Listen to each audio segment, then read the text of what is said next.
Co-host Handy Killcam along with my other co-host.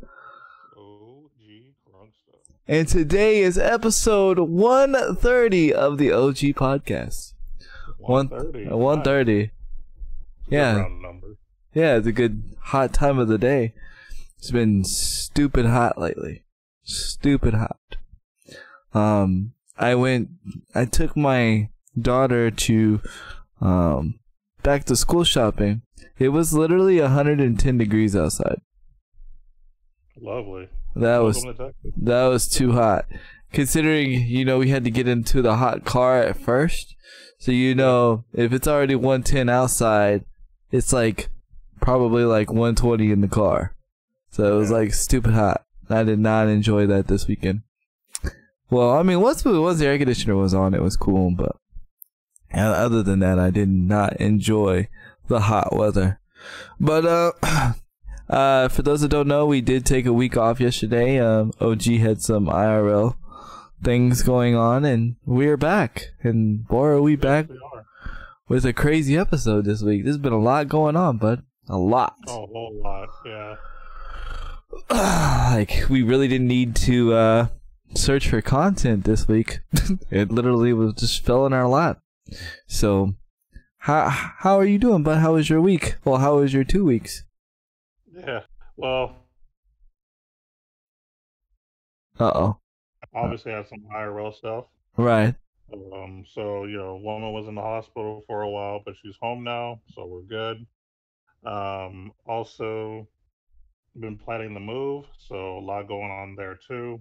And then, so I wasn't gaming as much as I would like, just because of, IRL stuff, but I am still gaming a little bit here and there. And now that, everything's sort of getting better, I'm able to game a little bit more. I've been playing a bit of El Chronicle, Shadowverse, and Chess Rush. Those are the main games I'm playing right now. Chess Rush is now on their first official season. Nice. Apparently, I guess the last season was season 0 or what. I'm not sure what they called it, but now the first official season has started. So for those trying to rank up, obviously this is the time to do so. And I'm doing the same thing myself. I've actually gotten a few wins, which is really cool, first place finishes. So I'm happy about that. Nice. I have not really got into that game yet. I don't know. It's just not that it's not anything about it. I just haven't set time to put time into it, which I might. I mean, I have not been playing Teppen at all, so I might use that game to get into. Just with everything going on, just been busy myself. Well, I'm glad Jenna's doing okay, and hopefully everything in the move will be going well, man. Hopefully, pray for that to go well, and at least you got some mobile gaming on a little bit. A little bit. That's cool. Yeah, my weeks have been busy. This week I've been playing some Overwatch. The new update dropped yesterday, so I've been playing the new format. Also, Solos and Apex dropped yesterday, so I tried that. Very interesting. I will be giving my thoughts on that, and then what was it? Last weekend, I had to take my nephews back to their faraway place and did some road tripping, and man, it's just been crazy. We did the fundraiser with Able Gamers, man. It was crazy. Nice. That was their first time and Mountain Dew's first time. Able Gamers Mountain Dew did a sponsored stream for Able Gamers, and it was really cool. They got some top people playing. One of the few of the top people they played, they actually got the former Optic Gaming to participate, which was really cool. And it was to play Apex. Unfortunately, Apex was not working so well, so some people switched to Call of Duty, but it was all good. It was all for a good cause. Able Gamers raised over Let me take that back. Mountain Dew raised over $13,000, which is really cool. So, Nice. and all that went to Able Gamers. So, it's been really, really cool. Yeah, man. Which I was surprised. Like everybody thought I knew about it. I had no idea about what was going on until it showed up on Twitter. So your boy Handy had no clue. But it was pretty cool. I was still there to hang out and chill and make sure everything kind of went smoothly. It was pretty cool. What else? It's just been a lot, man. It's been a lot. Probably I'm going to remember some more stuff that went on as we go on with the show. We do have a lot to talk about today. I don't know if I said this last week or not, but we are on iTunes. We are officially on iTunes. I don't know if we've talked since then or not, but we are officially on iTunes. So that's pretty freaking awesome. I haven't mentioned it on the show yet. Okay. Yeah. Yeah, we are now on iTunes, which is great, and Spotify too. We're still waiting on Spotify. We haven't got a no, but we haven't got a yes. So, we're still waiting, unfortunately. It's a start. It's a start. It's taken a while. Also, just been gaming. Trying to get everything set up because I'm going to be doing my my special stream this Saturday, where we're going to be selling 10 special Handy Kill Cam t-shirts of each design. So that's going to be pretty cool. We're going to be selling them $15 a piece. That's including shipping. But let me put that's including shipping. You ain't going to get that anywhere else. I'm telling you that right now.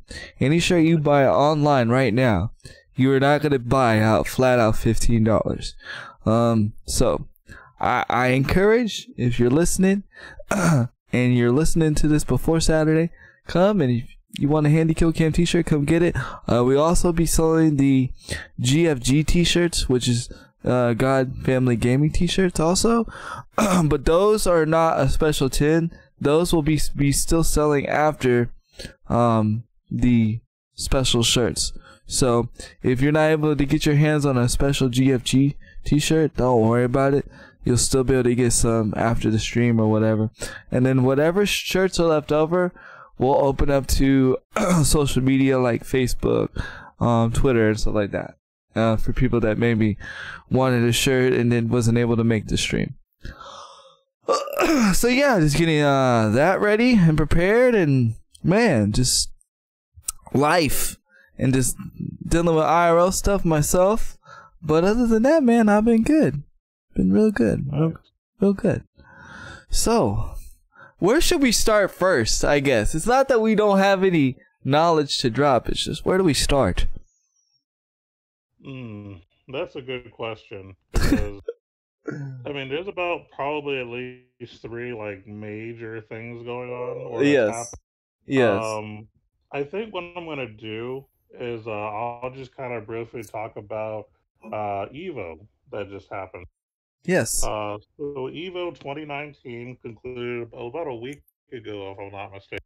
Yes. And for those who don't know, EVO is just the Evolution Fighting Championships that they have every year. They have one in Japan, and they also have one in the States. So when we say EVO, we're talking about the United States, unless we specifically say Japan. Yes, but, we're not talking about the old Sprint phones that were awesome. Okay. Yeah. But yeah, so that did happen, and it was hype as well. I did watch the majority of it, and I would say that Dragon Ball FighterZ was still a pretty big deal, but even Tekken was kind of hype. I was surprised to see. So, well, yeah, they announced releasing the new characters, which I was surprised that they're still adding characters to this game. You know what I mean? Yeah. It's surprising, but it's a good way to keep the game alive. Oh yeah, definitely. So, there's nothing wrong with that. I mean, that's what Smash does too. I mean, they add characters every so often, so it's a pretty good way to make the game still fresh years later. The Tekken 7's been out for a little while now. Yeah, that's why I was surprised, because it's been out for a long time, and So I was surprised that because I was surprised that they were still adding characters to the season pass, which is cool. It makes me want to play Tekken 7 again. I'm not gonna lie, makes me want to borrow it from my friend again and play it again, because I thought the game was done and over. You know what I mean? I thought the only people that were really playing it were the tournament people. So yeah, definitely. That's definitely hype. One of the big things too, as far as like big stories, is Dragon Ball Fighters. The finals was the same two people, Sonic Fox, and I can't pronounce the other person's name, so I'm not gonna try to say it. But Right. it was someone from Japan, and they were the same two people that were in the finals last year. The big difference is Sonic Fox lost this time. Oh, he So lost. he actually lost this time, so he's not the champion this time. But it was still, good fights overall. I have to say, Dragon Ball Fighters is probably my favorite fighting game to watch competitively. There's just so much going on, so many flashy things too that happen. I love that kind of stuff. Yeah, I like watching it too because it reminds me, even though I wasn't like a big Dragon Ball Z fan, I always enjoyed the fighting animations in the series. Like that was like my favorite time to watch, right? And that's what it reminds me of. Like I feel like I'm watching an episode of Dragon Ball Z. Minus the HUDs. It'd be kind of cool if you could take the HUDs away. I wonder if you could. You probably can, but I'm just saying, like, for entertainment purposes. I'm not saying for the tournament, but I'm saying for like entertainment purposes. That's probably how I'd play the game. If I was to ever stream the game, I'd probably play it with the HUD off, just to make it look like a episode of Dragon Ball Z. But I would have to agree with you on that. I enjoy watching Dragon Ball Z. I even enjoy watching Dragon Ball Z over Smash, actually. Yeah. As much as I like Smash, Smash is one of those games that it's actually more fun to play than to watch. Yeah. I only watch Smash games if I'm trying to learn something. Yeah. Other than that, for entertainment purposes, like, I'm not turning it on. And that's probably why I haven't streamed Smash, because like, here's the thing, right? I only like to stream things that like I know I like to watch. So like, if I know like I'm not sitting there watching Smash all the time, I'm probably not gonna stream it. A lot. Bless you. So yeah, like it's kind of a weird thing, but that's just how I go. Like, that's how I do it. Like, if I'm not gonna watch it, then why do I expect anybody else to watch it? You know what I mean? Yeah. So yeah, I would have to agree with you on that totally. Dragon Ball Z takes the cake for the most entertaining fights to watch, and they get so dramatic. Like, it's crazy. It's really cool. Yeah, it really is. The only other game, obviously, that they do that's similar to that these days would be either Guilty Gear or, Ultimate Marvel vs. Capcom, which I didn't actually watch those. Yeah. I just didn't really find the time to really watch it. But, the main ones that I actually watched was the Dragon Ball Fighters, the Tekken, the Smash, and I want to say there was one other, but I can't remember now. I didn't get to watch any Evo, right? But because with all the other stuff that was going on. What up, Cloudy? Don't worry, I see you, bud. My question is to you: did they talk anything about Teppen? Hello? Say that again? Did they say anything about Teppen? Not that I saw. Okay, all right. Because I didn't know if they would like release some things or talk about Teppen. So yeah, I don't know about that game, man. I haven't tried it really at all lately, so I'm not too sure which. They added a new character, but I have yet to still update the game. But they did officially add a new character to the game. I just haven't had the time to actually play the game. But I was just curious because, technically that's a Capcom game. Technically it's a fighting game, so I didn't know maybe if they would do like a special showcase of Tekken in Evo.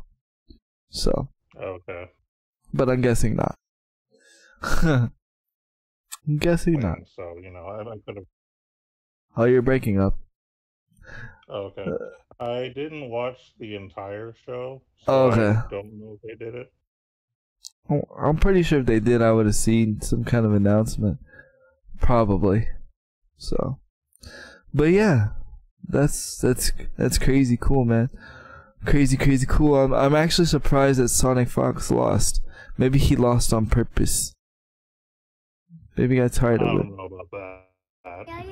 Yo, Crew Dog! Thank you for that host. Get your butt to the doctor. It's Wednesday. Oh, do what? You're breaking up again, like kind of. Of course. Why wouldn't I? Dang it! We haven't had this problem in 2 weeks. Oh wait, that's because we didn't. I mean, a week. It feels like 2 weeks. It really feels like, because there's so much that's been going on. It feels like we haven't been doing a podcast for like 2 weeks. Yeah. Definitely. Yeah, I'll be leaving in 45 minutes. All right, you better get that booty to the doctor. But yeah, so that's crazy, man. That is crazy. Well,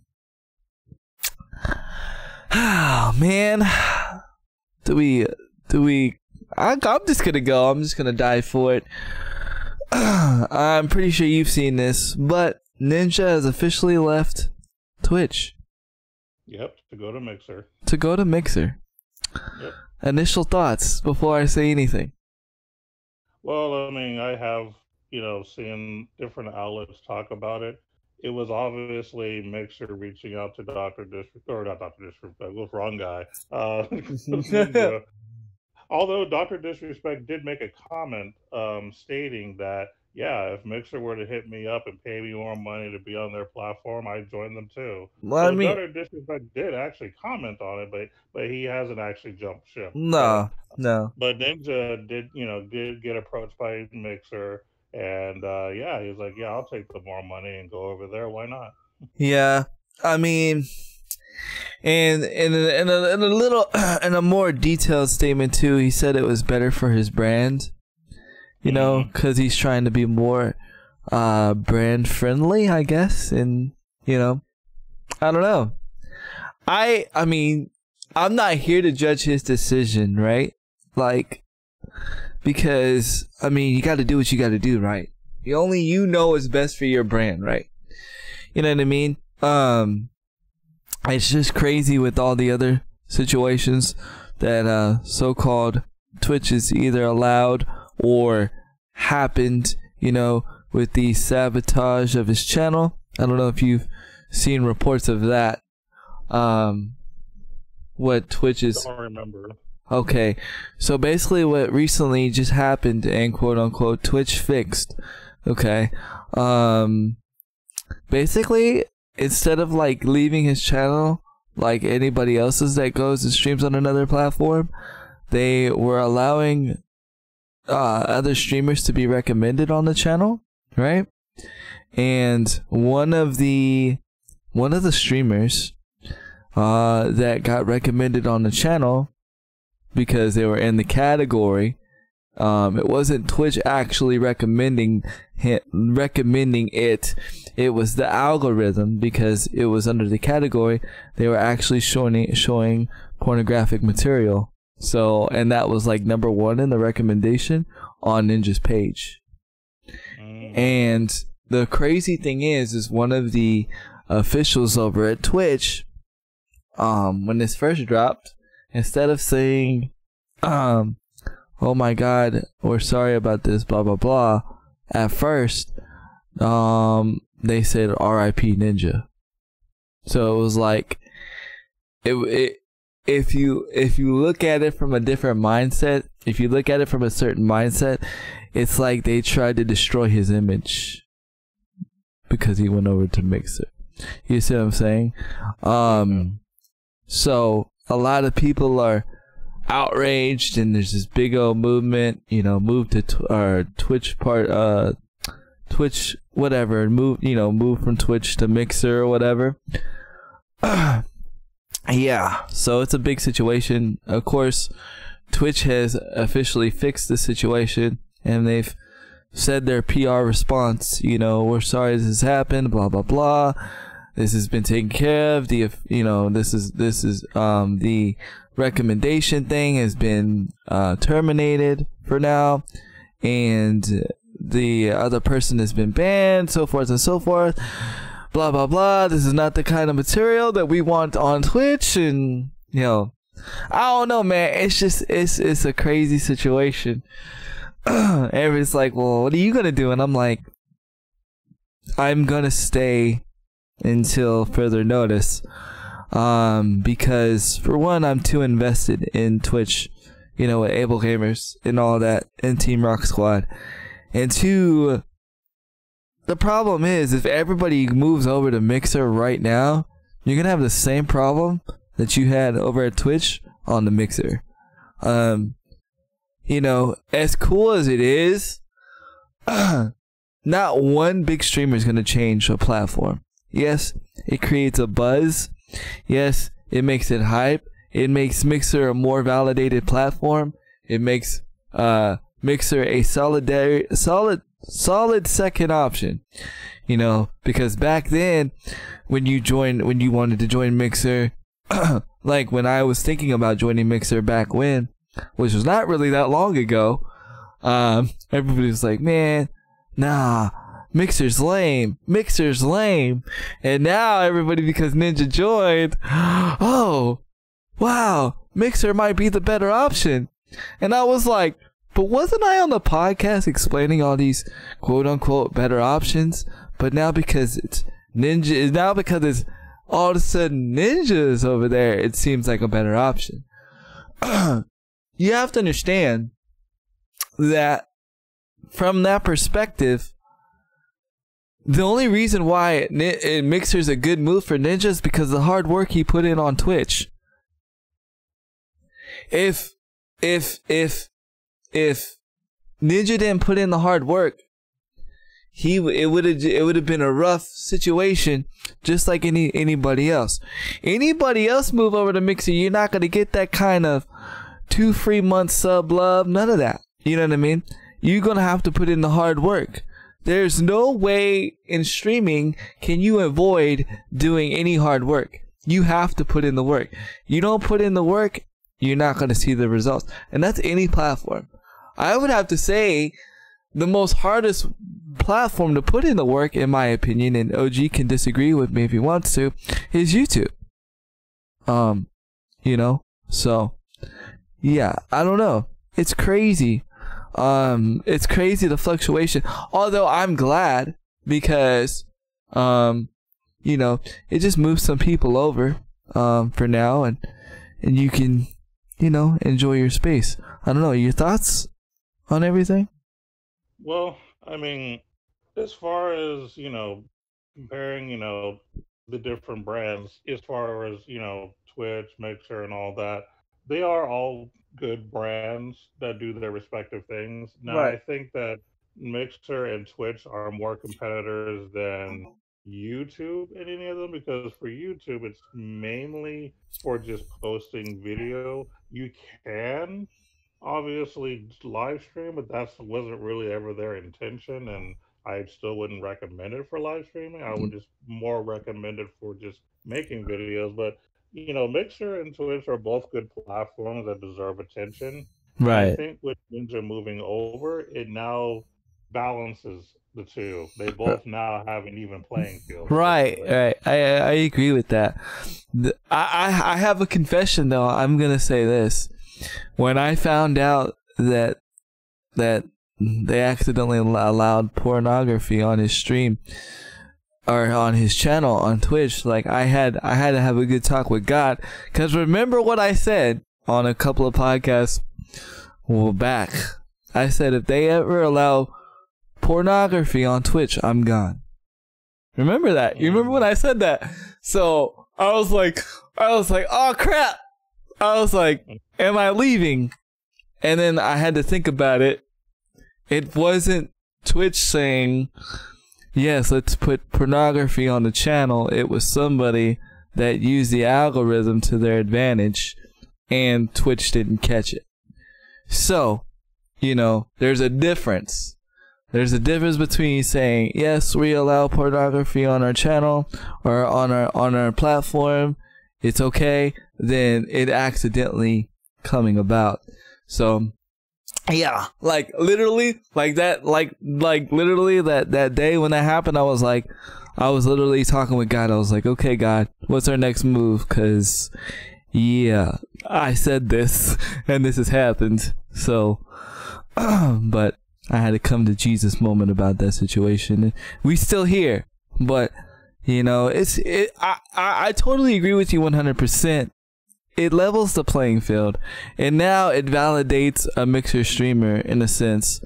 Not saying that a Mixer streamer shouldn't be validated, but a lot of people say, oh, well, a lot of people took it as, well, you couldn't make it on Twitch, so you went to the lesser platform at the time, but now Mixer's not the lesser platform. So it's pretty interesting to see what's gonna happen, and honestly, I don't care about the numbers, right? Like, well, he's taking, you know, less numbers and all this, but he's doing what's best, what he feels is best for him. And you know, and that's ultimately what you have to do. You have to do what's best for you, mentally, emotionally, and financially. And in Ninja's mind, that checked all the right boxes.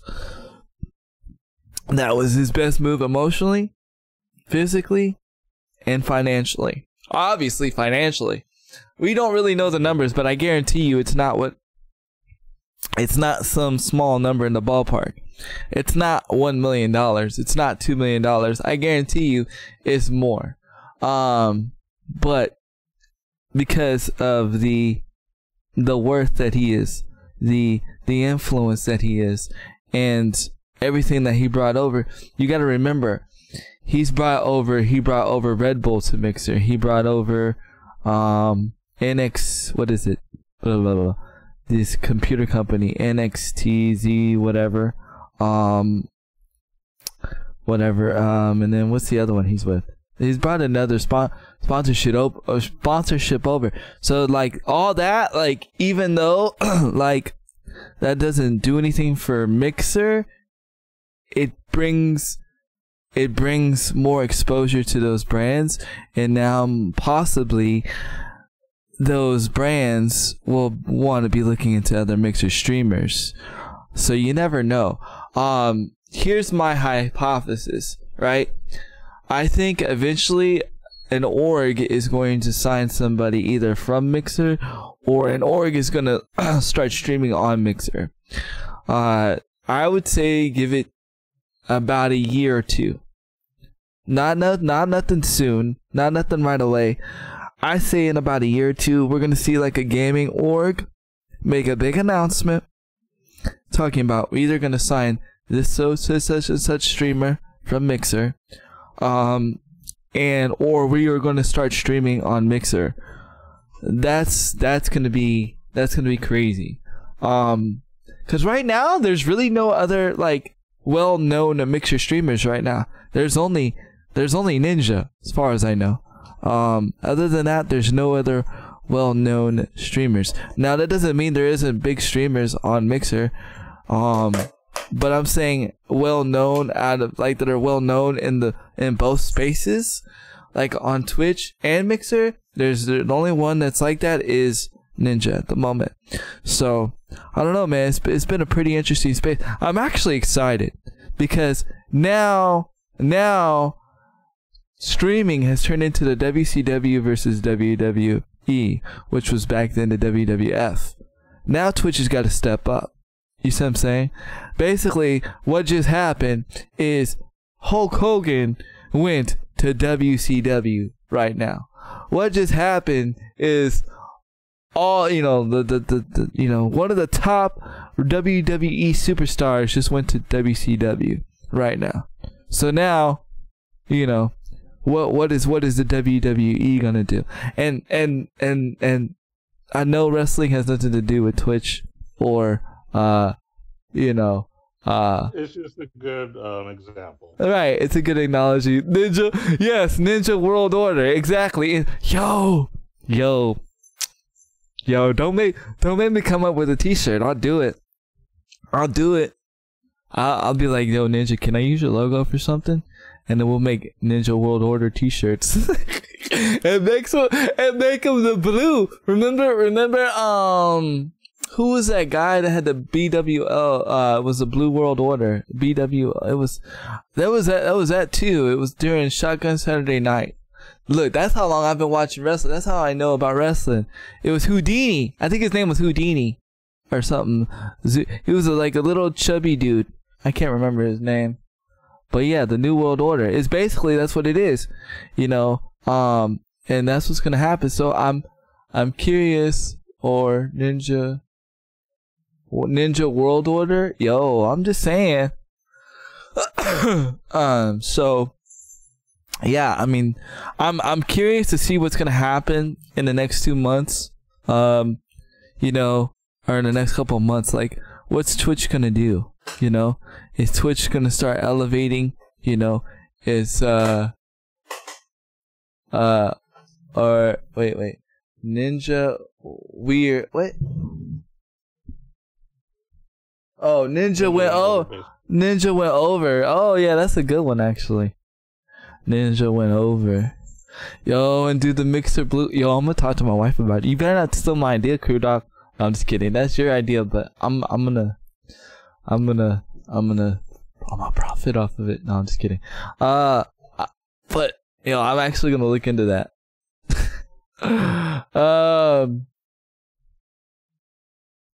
Roll with it. It does promote good competition, though. And yes. That's kind of what at least the live streaming world needed, was some competition. So now we have it. So I'm happy to see it. And I'm curious to see where it's going to go from here. Because now they actually have to work, as far as like the companies, not the streamers. Streamers have to work too, but I'm more talking about Twitch and Mixer. Now they actually have to do more work to compete against each other. So that's good. That's healthy competition.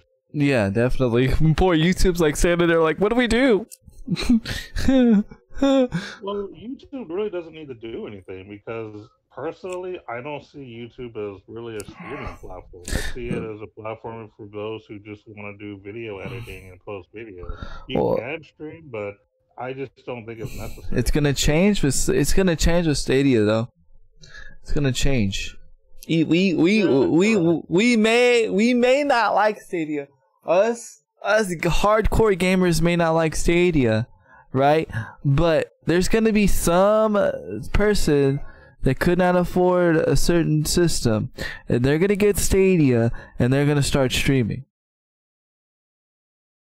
That's possible. You know, that's where we, you know, and you know, it's like, what happens to that guy? You know, because as far as I know, go ahead. Speaking of Stadia, they're actually doing another update live on this coming Monday. Really? Yeah, so they're going to be revealing more stuff. So be on the lookout for that for those that are curious about Stadia and want to get kind of an update. They are having a presentation sometime this coming Monday. Interesting. I'm going to have to watch. See, I didn't even know. See, this is why I can't do a podcast without you, because there's things you see that I don't even see. So, yeah. Man, it was a good time to throw that in there, but yeah. Definitely. So yeah, I'm a little excited. You know what's gonna happen. Again, like I said, Handy is not going nowhere. The only way Handy goes anywhere, and I will publicly say this, if Able Gamer says, "Look, Handy, we're going to Mixer," all right, I'm there. Let's go. That's the only way. Because that's where my heart's been. That's where, you know, I've been well with Able Gamers for over 2-3 years now. And, you know, like, I can't just be like, oh yeah, bye. Like, that's where my heart is. Guys, you know, that's the charity I'm passionate about, everything like that. So until they say, Handy, we are moving to Mixer, I'm here. I'm here. So yeah, it's been crazy. It's been really, really crazy. So it's been a crazy few weeks. And I was like, man, what a time for OG for us not to do a podcast. But I was like, it's all good. It'll all work out. We'll just have a 5-hour episode this week. No, I'm just kidding. We're not really gonna have a 5-hour episode, but that's what it feels like. I'm gonna feel like I'm gonna miss some information or something that I want to talk about in this episode. So just bear with me, okay?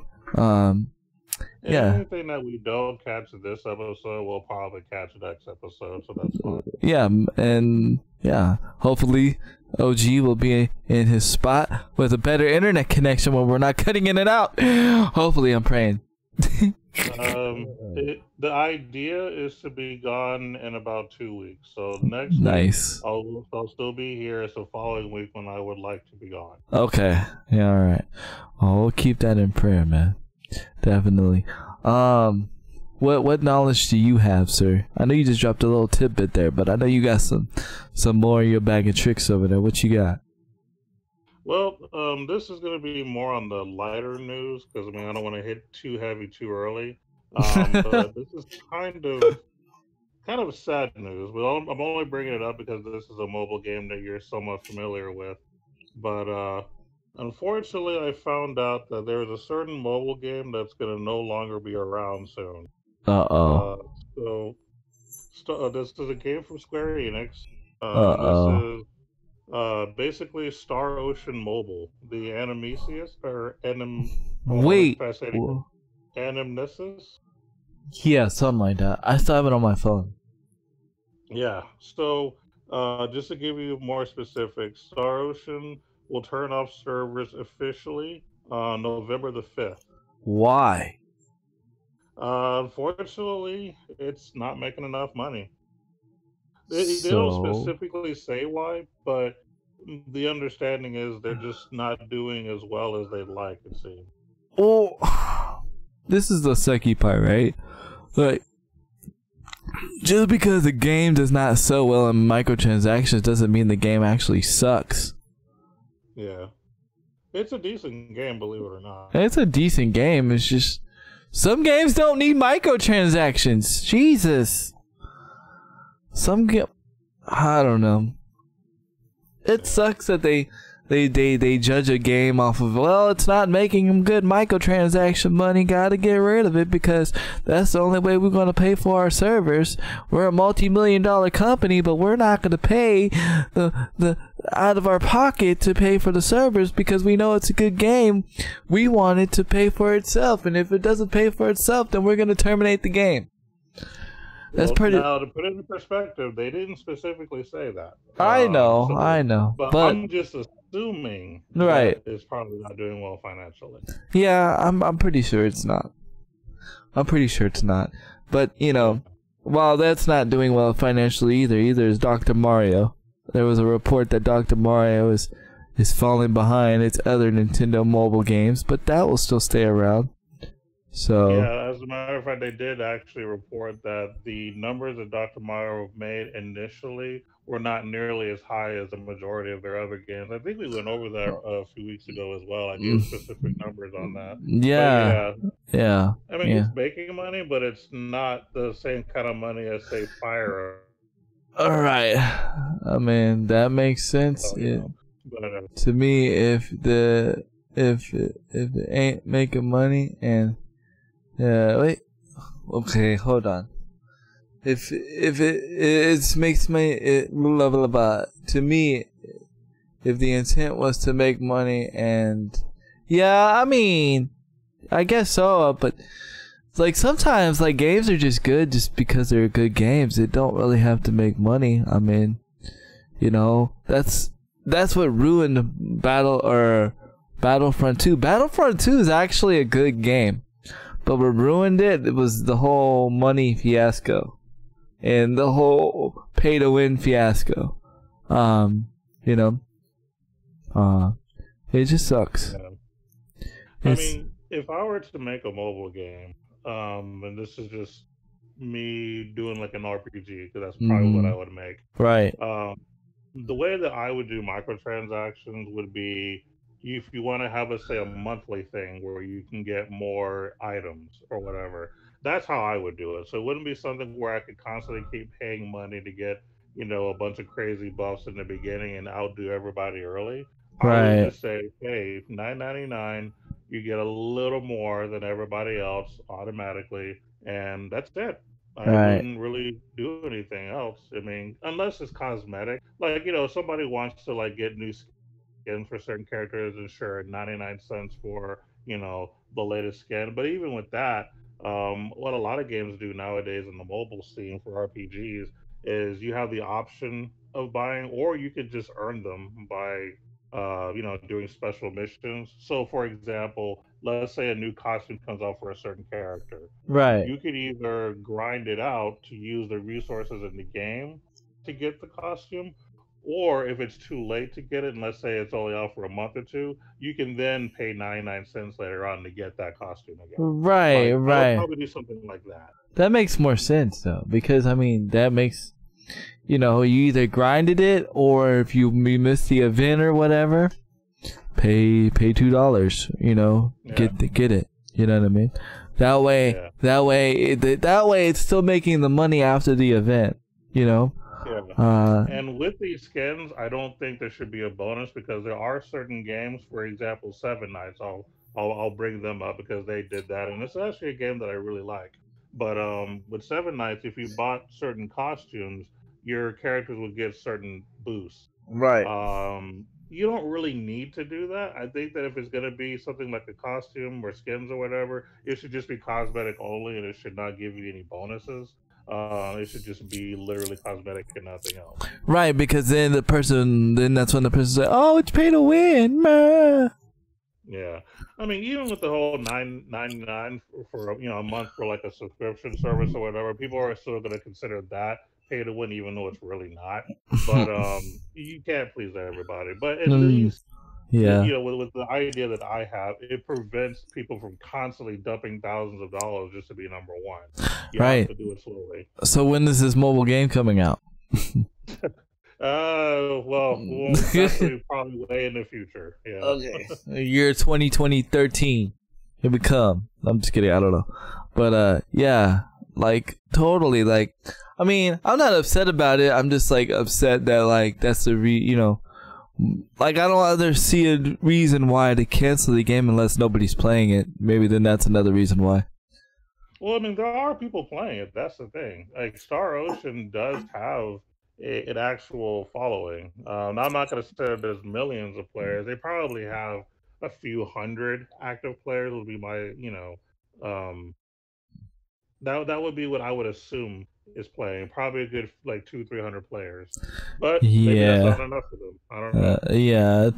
It probably doesn't weigh out the cost to keep the server up if it's only like a couple of hundred people playing. Yeah, and that could be it too, because at the end of the day, you still have to pay people to keep those servers up and running. You know Yeah. what I mean? And Yeah. they make new content and advertising. So, I mean, I could understand them shutting down if it's just not being played enough, you know? Yeah, I can understand it too. Because just And- because the game has, a million downloads doesn't mean that a million people are playing the game. Right, all right. This is That's why I hate it when people advertise, oh, yeah, we had 1 million downloads. That means nothing if they're not playing it. right. That People is download games all the time, play it for a day, and never on uninstall it. it. Yeah, or hoard it like I do and forget the game exists. Yep. That's so many games on my phone right now. I can like probably go through my phone right now and list 5 games that I forgot were on my phone. Yep. I still have freaking what's it called on my phone? The game you just mentioned, not Star Ocean, but the other one. Seven Nights. I still have Seven Nights on my phone. I totally forgot. Yeah, it's actually a good game. I mean, when I quit the game, it had nothing to do with like me hating the game or anything like that. It was just more of I needed a change of pace kind of a thing. Right. So that was more of what that was for me. But yeah, it's still a really really good game. As a matter of fact, FG3000 recently made a video showcasing what Seven Nights looks like now, and it still looks like a solid game. It's Well, still pretty good. that's cool. That's cool. I haven't opened it up since you stopped playing. So yeah, I still need to jump into Shadowverse, and get back into that. But with everything that's been going on, I've just been focusing on console games at the moment.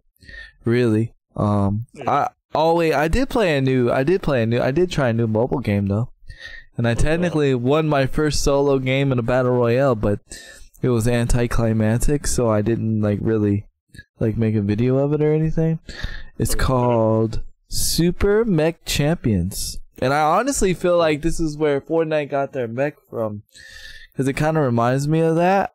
But it kind of plays like Overwatch in a sense. Well, no, it doesn't play like Overwatch. It has some familiarities. Like when you kill somebody in Overwatch, it has that little red skull or whatever. It has the same thing in this game, which I'm really surprised Overwatch has not sued yet. But anyway, you go around and it's a battle royale. It's a solo battle royale. It has, I believe, 100 people. It's very Japanimation graphics. It's really good graphical wise. And you go around and you pick up guns and you shoot people or whatever. Well, when you get your ult is your mech, and your mech comes out and you are this big old mech, and you can have big old mech wars with other people that are in their mechs. Different levels, you get different mechs. It's kind of cool. And I actually won my very first game. The very first game I jumped into, I won. The last guy died to the storm, so I didn't even get to kill him. I had 4 kills. It's a pretty cool game. I actually enjoyed it. It's one of the actual first-person shooter. Oh, actually, it's a third-person. One of the very first third-person shooter games I actually enjoy on mobile. A lot of times a mobile shooter is hard to play. This one was actually pretty decent. Wasn't the best, but it was decent. So yeah, it's crazy. So I actually tried that. It was pretty cool. So I recommend anybody that's into battle royales or shooters and you play mobile, check out that game. Actually, I got recommended that game by one of the people that streams over at Able Gamers. He actually plays nothing but mobile games, OG, on the Able Gamers channel, and he plays Street Fighter, which is even more interesting. That's very interesting, yeah. Yeah, I didn't even know there was a mobile Street Fighting game. So, I think I've heard of it, but I didn't get into it. Yeah, it's really cool though. So, his name is the One-Handed Bandit. He actually also has a Switch. We might be doing a Smash Brothers Switch Able Gamers stream one day. I don't know. I'm still thinking about it. I haven't said yes or no yet. So we'll see what happens. He's actually going to be playing in a Smash Brothers tournament, I believe today. I don't know. Sometime soon. So that's pretty cool. But yeah, so I mean, I have been playing some mobile games, but mainly just to test waters of games. Not really dive in and play, if that makes sense. Because Teppen kills my battery a lot. So I only get to play maybe one game of Teppen, and then I have to stop because it just drains my battery so much. It's stupid. That's weird that it drains it so fast, because I haven't really had that issue. But you haven't really been playing Teppen though. Well, when I was playing, I mean, I was able to get, a solid 10, 15 games in without my battery dying. Huh. Weird. Yeah. Huh. I'll have to look into that issue then. Yeah, you may have to look into that. I think there's something more going on there. Maybe. You were playing it on, what were you playing it on, your phone? Or? Yeah, I was playing on my phone. Yeah. Yeah. So it could be something with your phone, I don't know. Or maybe you have something else going on, didn't realize it. Yeah, maybe. I'm thinking about I might be getting the new phone that's coming out soon. Due for an upgrade, so might be getting the new Note 10. looks amazing. So we'll see. They actually considering that to be a gaming phone. So we'll see. Okay. We'll see. We'll see. I mean, gaming phones are the popular thing now. That's kind of like anytime like a new big, project's making a new, mobile phone, they have to mention gaming now because that's now a big part of your mobile phone these days. People play games on it more than they use it for anything else. Yeah, and this actually will slide into my next topic, is that Samsung has partnered with Discord for gaming purposes. So the new Note, it's going to be out the 23rd. You can pre-order it now. It's going to already have Discord integrated into the phone, and then when you play your games, you can have Discord running over like in the background, and so you can play. And it'll also show up over the top like an overlay. So that's really cool.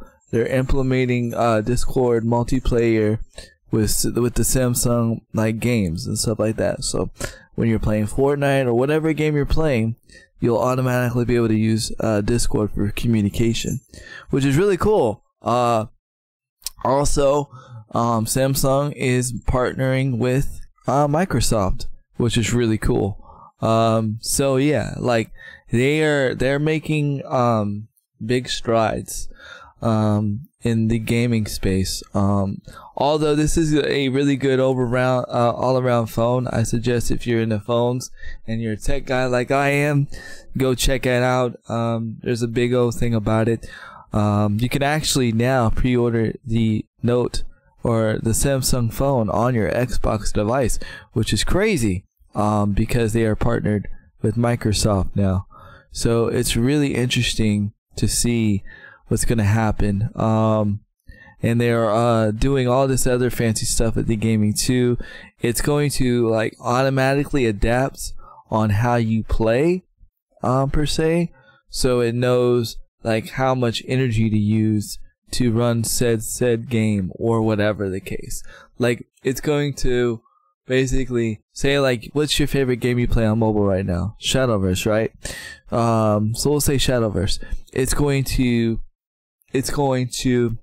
like keep track of how you play Shadowverse and all this, so your phone will optimize to its most efficient state for when and how you play Shadowverse. So it like, runs the fastest, stays cool, and keeps the longer battery life, which I thought was pretty dope. So That is cool. yeah, it's really, really interesting. So yeah, and if I get it, of course I'll let you guys know if it's all hype or if it's real. I have a Note 8, so it's time for me to upgrade eventually. So I'll let you guys know. So yeah, those are little segues that I wanted to mention, because I think that's pretty crazy for a mobile device to actually finally be partnering up with like some gaming tech, like Discord and Microsoft. So here's what I think. Remember what's coming out for Microsoft soon. The what is that?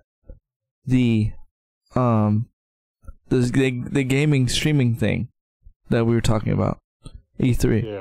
I think that's gonna be.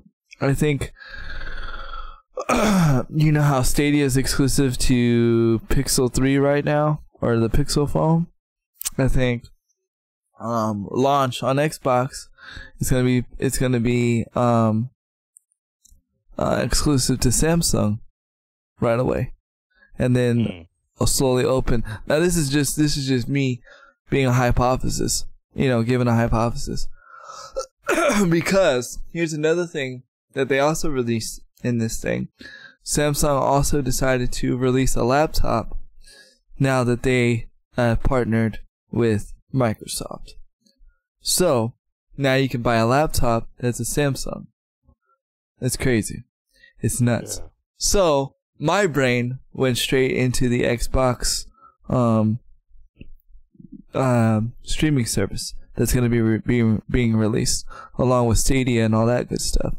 So I bet you there's going to be something there. I almost like 100% think for sure there's gonna be something there, and we'll see. I could be wrong.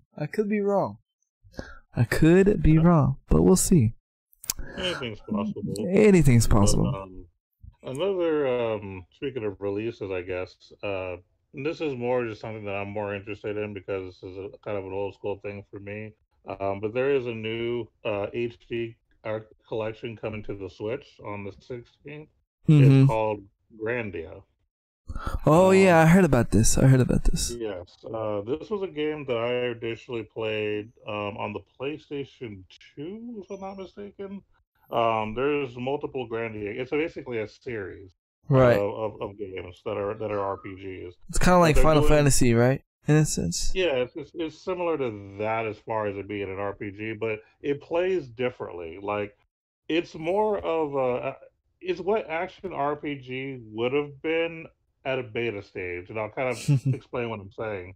So you're not physically moving the character around so much, but you have to time when certain things happen in combat. So it's kind of one of those things where, let's say you do a certain type of move when it's your opponent's turn to attack, you can interrupt that move when you do your move. So there's always a meter at the bottom that's telling you who's up next to attack and how long it's going to take for them to do their attack. So you can physically see what's going to happen, so you can somewhat manipulate how you do your attack. It's really, really engaging. I wonder if that's what inspired Legends of Dragoon's thing. I think Legend of Dragoon came out before Grandia. Really? It might be. I could be wrong. Legend of Dragoon is pretty old too, and they were also both PlayStation releases. But right. I think that Legend of Dragoon was actually first, and I think Grandia came out after that. Let's see. I'll have to look it up. Okay. But yeah, the HD remake, the HD remake for the first and the second one is coming to the Switch on the 16th. So for those of you who like the Grandia series and you want to play it on your Switch, there you go. Oh, that's very soon, actually. That's like tomorrow. Or no, 2 days. 2 days. Yeah, so it'll be Friday. And basically what they're doing is they're putting it on the Switch eShop. It includes enhanced details on UI, nice, and texture art. They haven't mentioned pricing yet, so I don't know how much it's going to cost, but you know, it'll be worth it, whatever it is. Right. It'll be super expensive. Right. That's pretty cool.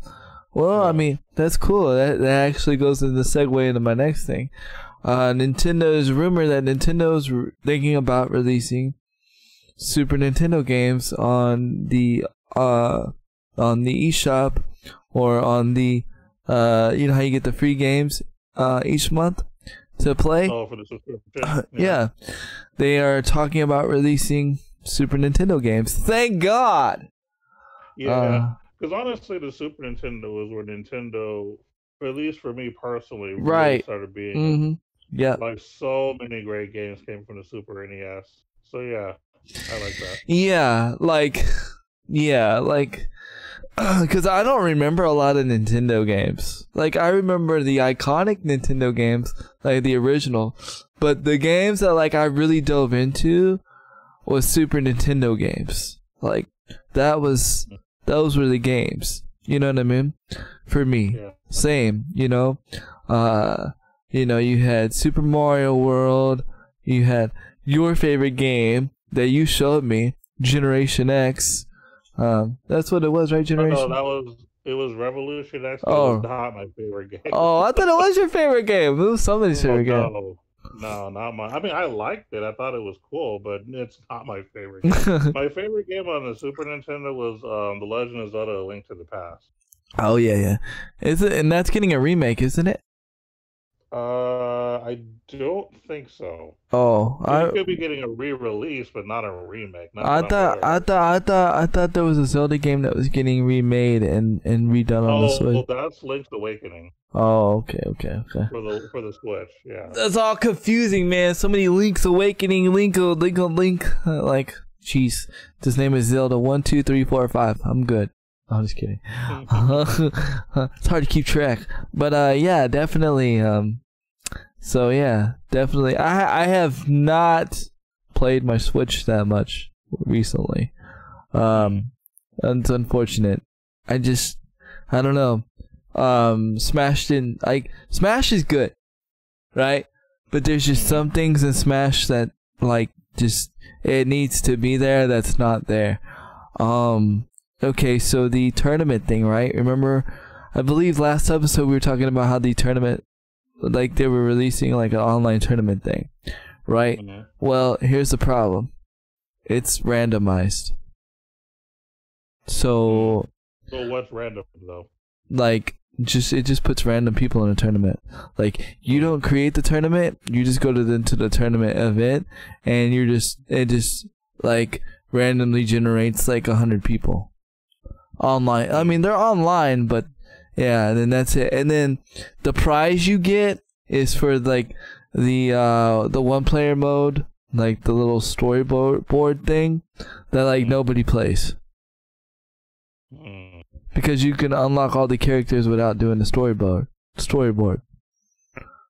So, I mean, the storyboard's cool. There are people who play the story mode. I mean, I know I would. I know, but I'm just saying it's not that, like, to me, it's not that big of a deal. Like, and so, like, majority of the players, it's, like, not that big of a deal. So, it's, like, to me, like, there's no... I mean, for some people, yes. But for a lot of people, there's no reason to play the tournament mode just to say you won. To me, it'd be kind of cool if, like, I don't know, like, maybe you got, like, a special skin or a special color. You know what I mean? If you, like, won a tournament. You know what I mean? Or something like that. But, and apparently, I don't see it, but apparently the hero character is OP. I don't see him OP. But a lot of the pros see him OP. But I think this, right? A lot of the, you know, characters that are, like, meant to be, like, you know, we'll use our old statement, like, you know, pow in your face moment. A lot of the pros are going to see that OP because they know how to utilize that the best. But maybe not, like, the average player considers that to be the best. And that's the only thing that, like that, like, irritates me about when people talk about, like, when pros talk about things are OP. Well, yeah, to you it's OP because you're a pro. You know how to utilize these things to your best ability. The average player doesn't, right? So, you know, but I don't know. I don't see Hero being OP. I see Hero being more of a nuisance than anything. Because to do anything, you have to do that little drop down menu thing, and that to me is annoying. To me, it's annoying. I don't like it. But other than that, like, I don't know, like there's nothing, like, I enjoy playing Smash, but right now there's, like, nothing to keep me engaged to keep playing Smash. Does that make sense? Because I have all the characters, you know, there's really not really a real ranked mode, so there's really nothing left for me to do. You know what I mean? So, unless I'm playing with friends or I just want to, you know, kick some butt for a little bit, for like an hour, that's about it. And then, as of right now, there hasn't been, like, a game that I've said, you know what, I need to go out and buy that for the Switch. Like, I think this is the first time, like, I've been to, like, okay, so I went to Walmart the other day when I went to school shopping for my daughter. And my wife always takes me to the game section just to say, hey, you know, see what's up. We're at a time right now, like, I could go to a freaking game section and, like, I'm not excited to buy a game. Because I'm like this is exactly what I said. Well, I could buy the physical, but I could just go home and buy the digital. If I really want the game. I don't know. It's a weird time we're in right now. Like, you know, I don't know. It's just weird. It's like, well, they're like, I don't know. It's just a weird situation. And I looked for Fire Emblem. Ironically, Fire Emblem was not at Walmart, which is weird. I thought that to be a little bit weird, but it was not. Was it about Fire Emblem that was weird? It wasn't at Walmart. Oh, okay. Yeah, it wasn't. It wasn't at Walmart. I don't really go to. I don't really go to GameStop anymore. I haven't really been to GameStop in like ages. Mm. Yeah, actually, I almost never go there either, so it's just a thing. I Because mean, I'll probably go there one day when I do get my Switch. So I'm probably gonna get a Switch Lite to be honest, only because it's cheaper, and I don't plan on doing a lot of online stuff. I'm gonna uh-huh. be doing mostly one-player games like Fire Emblem, and I might buy Smash just to play the game. But as far as most of the games that I want to play on Nintendo, they're mainly single-player games anyway. Right. So I don't mind getting the Switch Lite. I don't feel like I'm gonna be really missing out. Well, I mean, you could play online with the light. You're just not going to be able to broadcast it on your TV. That's And so. I'm actually okay with that Oh yeah. because a lot of times I'm gaming in the living room with my woman there, and of course we already have something on the TV anyway that we're watching, so I can just play a little bit of Fire Emblem while while whatever's playing is on the background. But since you did mention Fire Emblem, one thing that I do like about Three Houses is that each of the storylines are different. Really? All three. You're breaking up again.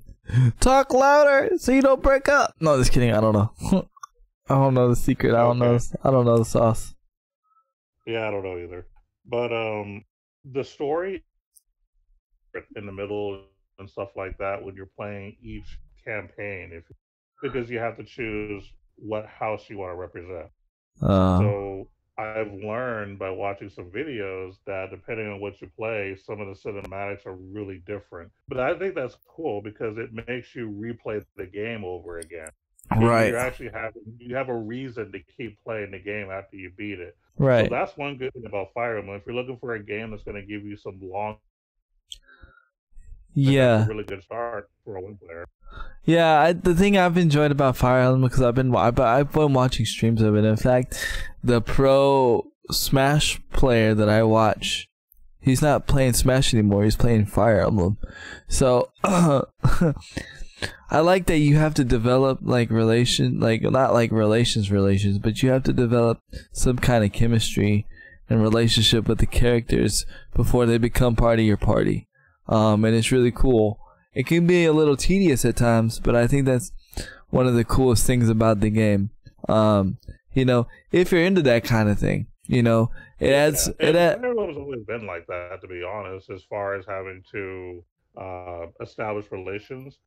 Right. Because in the older Fire Emblems, if you have certain people converse with each other, if you had them in battle together, they would have boosts. They would be better on Right. your team. So that's always been a thing. Now, obviously, Three Houses does have something a little bit newer to it that kind of enhances it a bit. But yeah, I mean, there's always been a certain thing where you have to like talk to people or have conversations to make them better. And then also to recruit certain people, you have to, have certain people communicate with a certain person to get that. So there's a lot to Fire Emblem, but it's a lot of fun. It's really cool, especially if you're fortunate enough to actually collect them all correctly and not let them die because there is Right. permadeath. That's pretty cool. Yeah, like that's crazy. I've always liked it about Fire Emblem. I think more games need to have permadeath. Just saying. They do. Especially like I want an MMO with permadeath. I'm just saying. I want an online MMO with permadeath.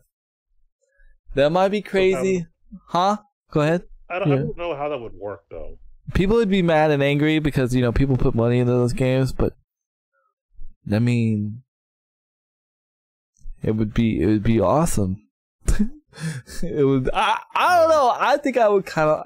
It's crazy. It's not meant for this time. It's not meant for this era. But later on in the future, I would think more like when VR is like an actual thing and it's not a fad. I think that would be dope. Okay. Like we'll see what happens. I'm talking. That's gonna be a thing, but we'll see. I'm talking like 50 years down the road, man. Like, cause it's too, because people get, right now, the world we live in right now, people are too sensitive right now. So, like, people would spend all this money, like, building a character, right? And then they would go off and be careless and be stupid, and then they would permadeath, and then they would cry and complain on Twitter, oh, this shouldn't be in the game, I spent $100 and I'm permanent death. You see what I'm saying? So, yeah, it's not meant for this era, but I would like it. I would like it. I would play it. I'd be down. But Now there is something different they did in Fire Emblem this time for Three Houses, as far as a permadeath thing to make it not as brutal. I don't remember. I don't know how it works specifically, but my understanding is, you have a certain number of times where, let's say, someone does die, you mhm. can kind of do a bit of a soft reset to where you can kind of redo the battle or Oh, something like that. Now I think it's limited though, uh-huh. so I don't know exactly how that works. I'll find out once I have a Switch and play it. But for those who have a heart, Up, make it yeah. a little more friendly, but we'll see. Nice. Nice. We'll see. That's what's up.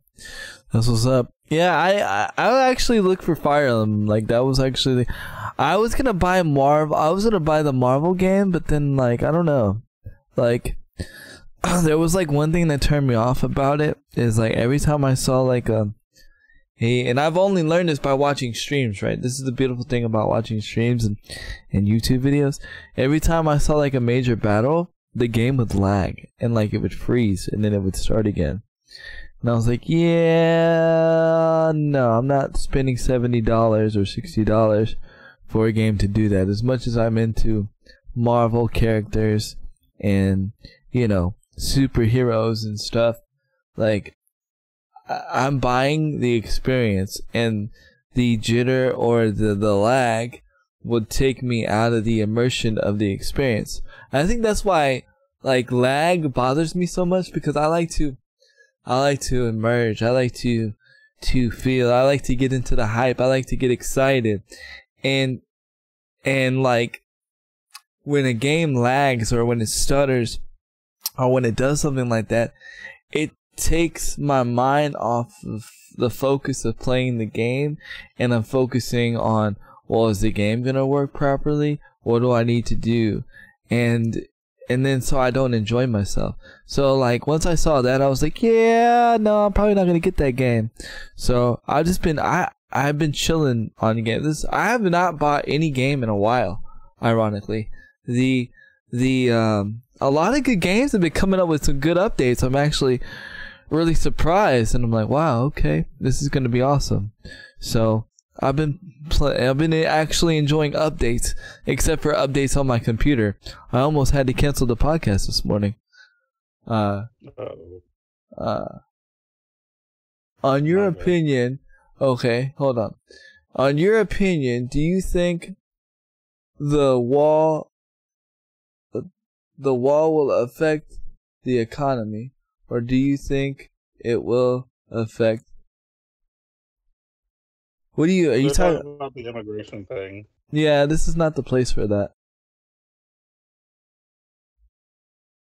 That's Yeah, I not. mean, we really don't get too much into politics. We Yeah. mainly just talk about games here, so I'd rather not get into it as far as like verbally here. Yeah. Um, so I'm not really going to answer that myself. Right. Yep. But Yep. We talk about gaming. If you want to ask questions about games, that's perfectly fine. But politics and where people like nobody had no like I'm gonna just put it like this: nobody has the right answer when it comes to politics. There's no right answer. now, granted, sometimes gaming can involve politics. We'll just kind of talk. I'll just bring it up right now, just because now we're kind of there. Right. Um, with the whole like shootings that have happened recently, a Right. lot of politicians are blaming video games. This is a normal thing. We're used to it now. Instead of taking responsibility and trying to figure out the real problem, people just want to blame video games because they're an easy scapegoat. Right. Despite the fact that there's so many studies and evidence confirming that video games does not cause this, but you gotta blame something. So here's video games. And if video games weren't here, it would probably be movies or music or something. Video games are just a scapegoat, just like they always are. Same old story. I mean, now as far as the shootings that did happen, my condolences goes to the affected. Right. Um, Yeah. just know that and we've mentioned this before. Every time something happens and video games get blamed, It's not video games. There's plenty of evidence to suggest that this is just an easy way out. Is all it is. The thing that alarms me, and I'm gonna say this before I respond to your question or read your question, Ami, or I can't say your name, but the thing that alarms me about the whole situation is actually ESPN responded to it. I don't know if you saw, but the Apex tournament that was actually supposed to be broadcasted on TV, on ESPN, they decided not to broadcast it on television because of the... Oh, yeah, that's right. If I did see that. I think it was only on ESPN2, to be specific. Right, yeah. They decided to cancel it. Like, you can watch it. It's on YouTube, but they were going to broadcast it on television. And they decided not to. So, that was a little alarming to me. Also, there was a rumor going around that that Walmart was not going to be selling certain games that involved shooting or anything like that, but that turned out to be a lie. Walmart made a statement saying they have no recollection of these bans. So yeah. So it's kind of, this one, I mean, yes, I totally agree. Shootings have nothing to do with video games. And my heart goes out to the condolences. I was actually driving, well, I wasn't driving, I was actually driving through Texas when that stuff happened. So it was kind of crazy. But, I was actually kind of close to El Paso. So it was kind of crazy. But, yeah, in our opinions, we feel like video games have nothing to do with that situation. It has to do with a lot of mental health and a lot of other things.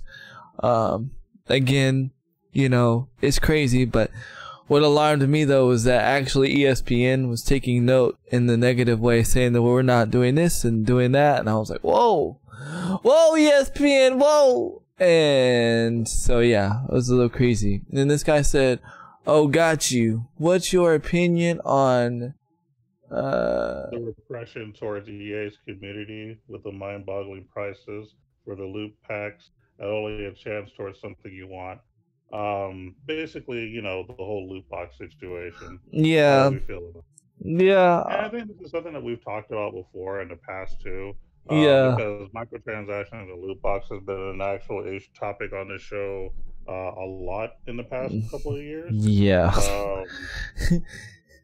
As a matter of fact, I know that there are certain companies now who are now putting the actual odds in, how, what are your odds of getting whatever you want, basically. And the reason for this is because, the majority of the community believes that, microtransactions or loot boxes are considered gambling. So because of that, they now are going to be basically putting odds there so you could know the chance of getting it. Yeah, they're actually already in Apex Legends. Yeah, exactly. And a few other games as well. So as far as I don't know if I want to say specifically EA, because there are other companies that do it worse, have this same thing and do it worse. As far as in general, I've always been okay with the whole idea of loot boxes and stuff like that. Like, I personally haven't had an issue with it, but I know the general gaming community, especially those who play console games, really hate it. Now, for those who play mobile games, for the most part, they're used to it because that's always been a thing. I was about to say that's been the dawn of mobile games was loot boxes and paywalls. Yeah. Pretty much. And no, I haven't played any Apex Legends at all, so I don't have a rank or anything. I do. I play Apex Legends.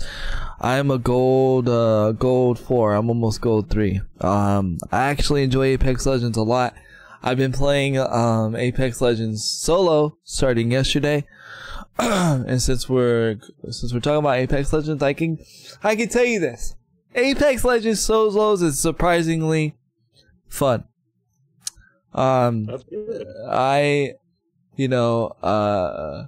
was actually surprised because it's not. Let's face it. Apex Legends Foundation is not really meant for solo play. It's meant for team. But it's not that bad. I actually enjoy it now because now I don't have to force myself to play with randoms and ranked when I don't have a squad. I can sit there and play solos, practice my aim, practice and just get good and have fun. It's good to see people not crawling around everywhere. They did up, the shields. That's, that's a good thing. And it's kind of crazy, right? Because there's things that you normally wouldn't use in squads, like for everybody, that you use in solos now. Like you use your ultimate charger, all the time. Like half the time you avoid those things, right? In squads, depending on what character you are. But if you get an ultimate supercharger in solos, you're going to use it. Certain times you avoid the dragon, right? In squads, but in solos, you want to shoot that dragon down and you want to get the loot. And in squads, the gold shield, the one that self-revives, you can't really use that in squads because when somebody sees you self-revive, you just get thirsted right away. In solos, it's actually viable. What's an ultimate supercharger? Basically, it's this little thing that looks like a computer chip, right? It's in Apex Legends. I'm probably calling it the wrong name. And it's a little computer chip. You stab yourself with it, and it helps you get your ultimate faster. So yeah, like I just think that that it just makes certain things that were like viable in the game or that weren't viable in the game like more sense. Like even the dragons in the cages make more sense now because you're playing solo. So like they accelerate. I tell you, we're not politically correct here. We may say some things. We're just a bunch of guys that love to talk about video games. So if I ever say something wrong, like as far as like misinformed, don't take it to heart. It's just because we're going off the cuff. We have no notes. We sit here and we do our thing. So like to me, those make certain things viable that necessarily weren't viable in squads. Like not even the dragons in the cages were viable, right? You always just shot them just because they were annoying. Or in solos, you want to keep them alive because if somebody's around your area, it's not your teammate, it's the enemy. So he's going to alert you, hey, someone's around, right? So it makes more sense. It also makes more characters more viable than usual. So it's pretty interesting. I really enjoy it, and I hope it stays because I always hated playing just with randoms, waiting for my people to get online and play on stream with, because like I'm one that I just don't wait.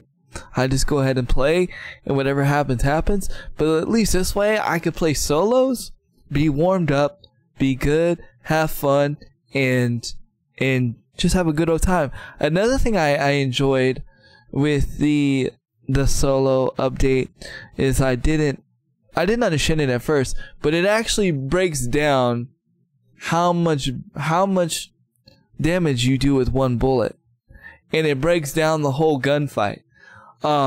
Like how much damage your opponent does with one bullet when they hit, and so forth and so forth. So I was actually really impressed with that, very much so. So I think that's really cool. I think it's pretty awesome. There is some drawbacks. The one thing I did not like is, ironically, I did not like how the event thing is as far as like getting the loot. The challenges are a little bit crazy. So to get the special loot, you need to do special challenges to get the crowns, or you can do microtransactions and pay them that way. I think some of the challenges are a little bananas, but hey, it's all good. It is what it is. But I actually enjoy solo mode a lot. In fact, after the podcast and after me and OG talk, that's probably what I'm going to be playing. And that and some Overwatch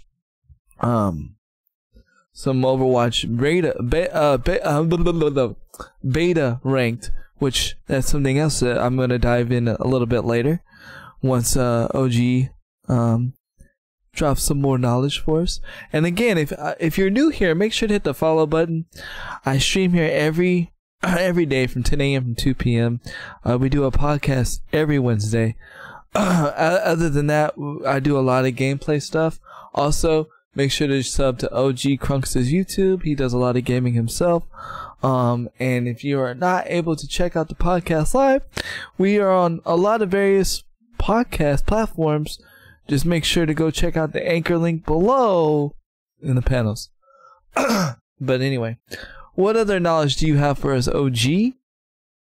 Well, this is something that I'm trying to wrap my head around because I don't quite understand this and why. But apparently Google is testing a new Apple Arcade-like Android subscription service called the Play Pass. Why? Yeah, I don't quite understand why either. But basically, it would be a $4.99 monthly thing, and they talk about, I think, there's going to be games like Stardew Valley on there, Marvel Pinball, stuff like that. Just certain games that you can play on it. But the thing is, if you already have Stadia, why do you need a right? And Stadia's already what, $9.99? $9.99, yeah. If you want to do like the regular basic stuff, yeah. Right, and Stadia's already supposed to be working on your cell phone, correct? Mm-hmm. So why do you need that? I don't understand. That's why in my mind I'm like, I don't get it. Why do we need this? So, like I said, they're just testing it, but I don't understand why they even need to go there when they already have something that's going to be big like that. Now, because remember, not a lot of things are official yet.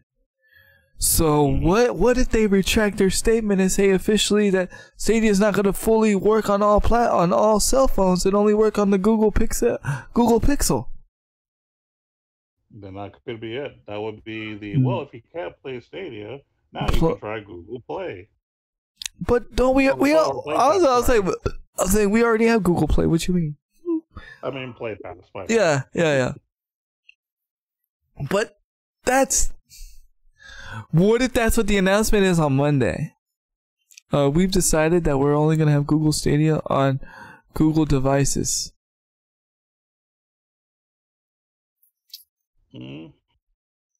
Well, I don't know that they're going to do that because, I mean, they've done so many things to show, like, compatibility with other console like controllers and all kinds of stuff. So I don't know if they're going to just say, no, we're just going to pull it from other things you can play it on. I don't think they're going to go that far. Oh, yeah. But there's going to be some kind of limitation, I guess. But they're going to try to soften the blow by saying, but with these limitations, you gain this.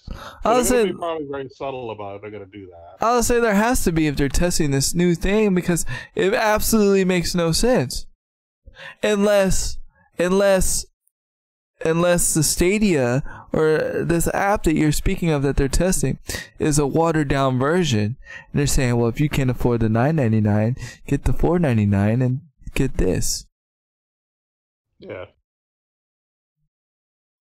Like, so, yeah, that's a weird one for me. That's why when I saw that, I was like, I want to bring it up, but I don't know why. Like, I don't understand what's the purpose of this. But you might be right. There might be some kind of limitations on the Stadia where if they're not willing to do that because they don't have the devices or whatever the case may be, well, you can try the Play Pass.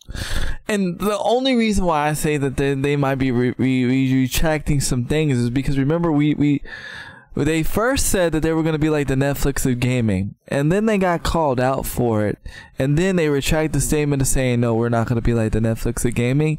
You're basically going to get one game free like you do with all your other services. Remember? And yeah. And to get that, you had to pay like a certain service. So, I don't know, man.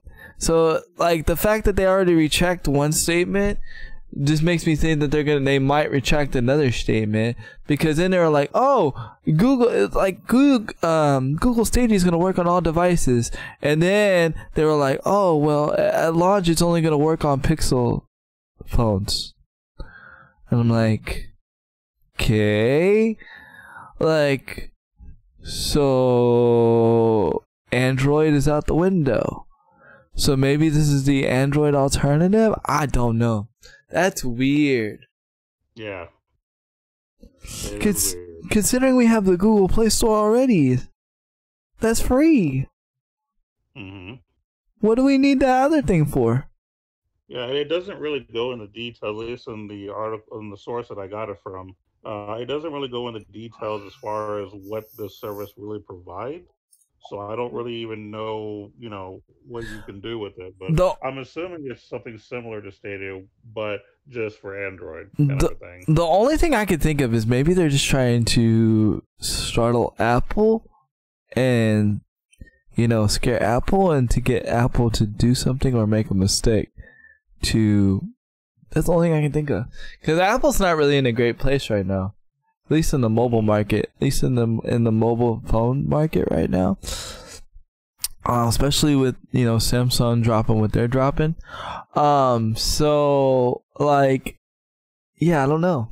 Like, maybe they're just trying to scare Apple, but they didn't need to. Like, they really didn't. They didn't need to. Like, this is like, oh, I'm just gonna make this because I got money and I'm bored.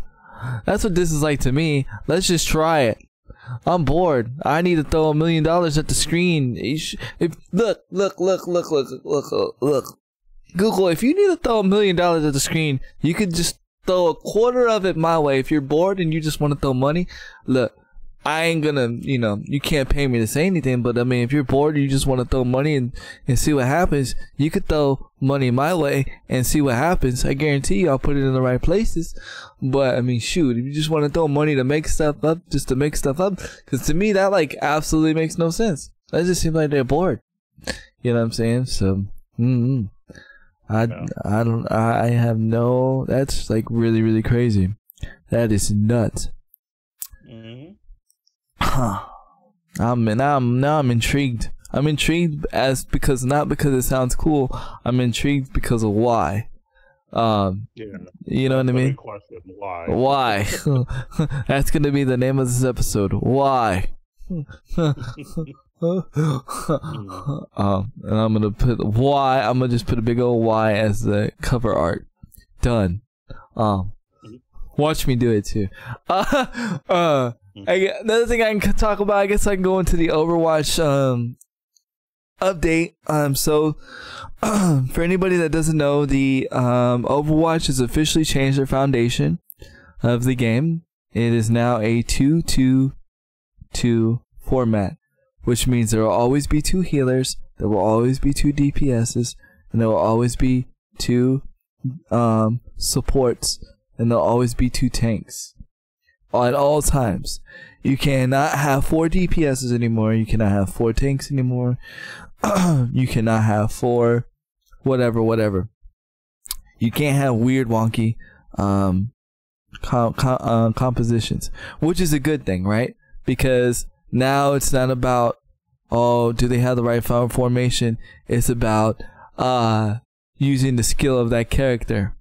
Now, I must say, I absolutely 100% enjoy Overwatch once again. Okay, so first and foremost, I did not enjoy it yesterday because it's still not allowing me to play with my friends, because my friends are in higher rank than I am.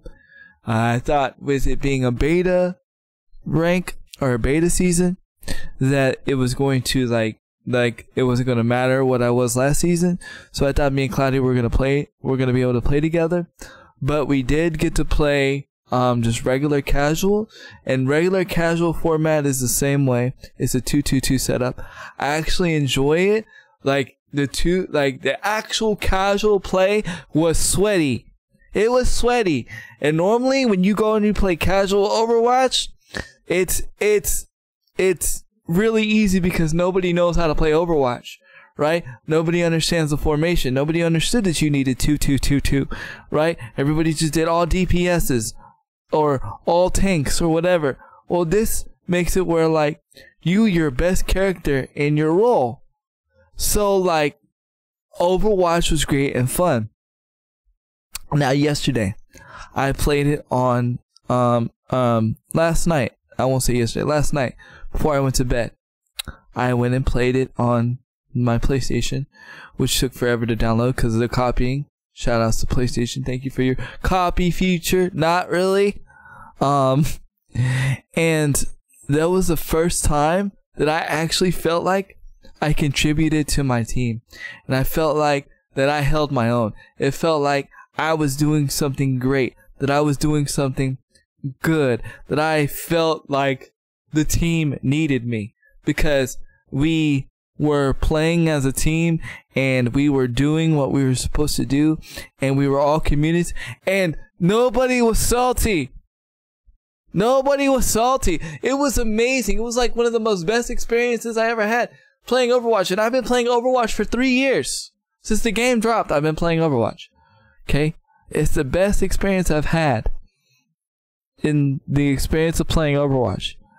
Not only that, but I went 48-5 yesterday. Last night, before bed. I had 48 eliminations and had 5 deaths. And I had all 3, I had gold in all the categories that I was supposed to have. Why? Because people were playing the positions that they were supposed to play, or that they queued ranked in, and it was an amazing feeling. Now to get more into detail, some of the negatives. You do have to wait a little bit longer if you're playing ranked, because you first have to pick the rank, or you first have to pick the queue that you want to be. So you're either going to pick DPS, tank, or whatever, right? So you do have to wait a little bit longer, but it's not that much longer, in my opinion. Also, you can pick more than one role at a time. So say, for instance, you can pick tank and DPS. So, it gives you more chance to, get queued in. Me, I just kept picking tank. So it made it quicker. Not because it made it quicker. It just made it where, because that's all I wanted to play was tank. Okay. Now when you're playing casual, it doesn't go that way. You don't pick your role before picking your player. It's just, if you pick a player before somebody else does, then you're that role. And there's 2 to each role. So if somebody picks a tank before you do, and another person picks a tank before you do, then okay, then you're left with the other roles, which isn't bad. I mean, for casual, it might be bad because you might be stuck in a role that you don't want to be. But I mean, it works for ranked because you get to pick your role before going in. Now, another thing to understand, when you're playing ranked, you have 5 placement matches for each role. So you'll have 5 placement matches for DPS, 5 placement matches for tank, 5 placement matches for support. Now you can place different ranks for each separate role. So that's pretty cool. So that means I might be a silver tank, I might be a grandmaster DPS, I might be a bronze support. That's really cool. And all that adds up to your points, your purple points, to where you can get gold skins.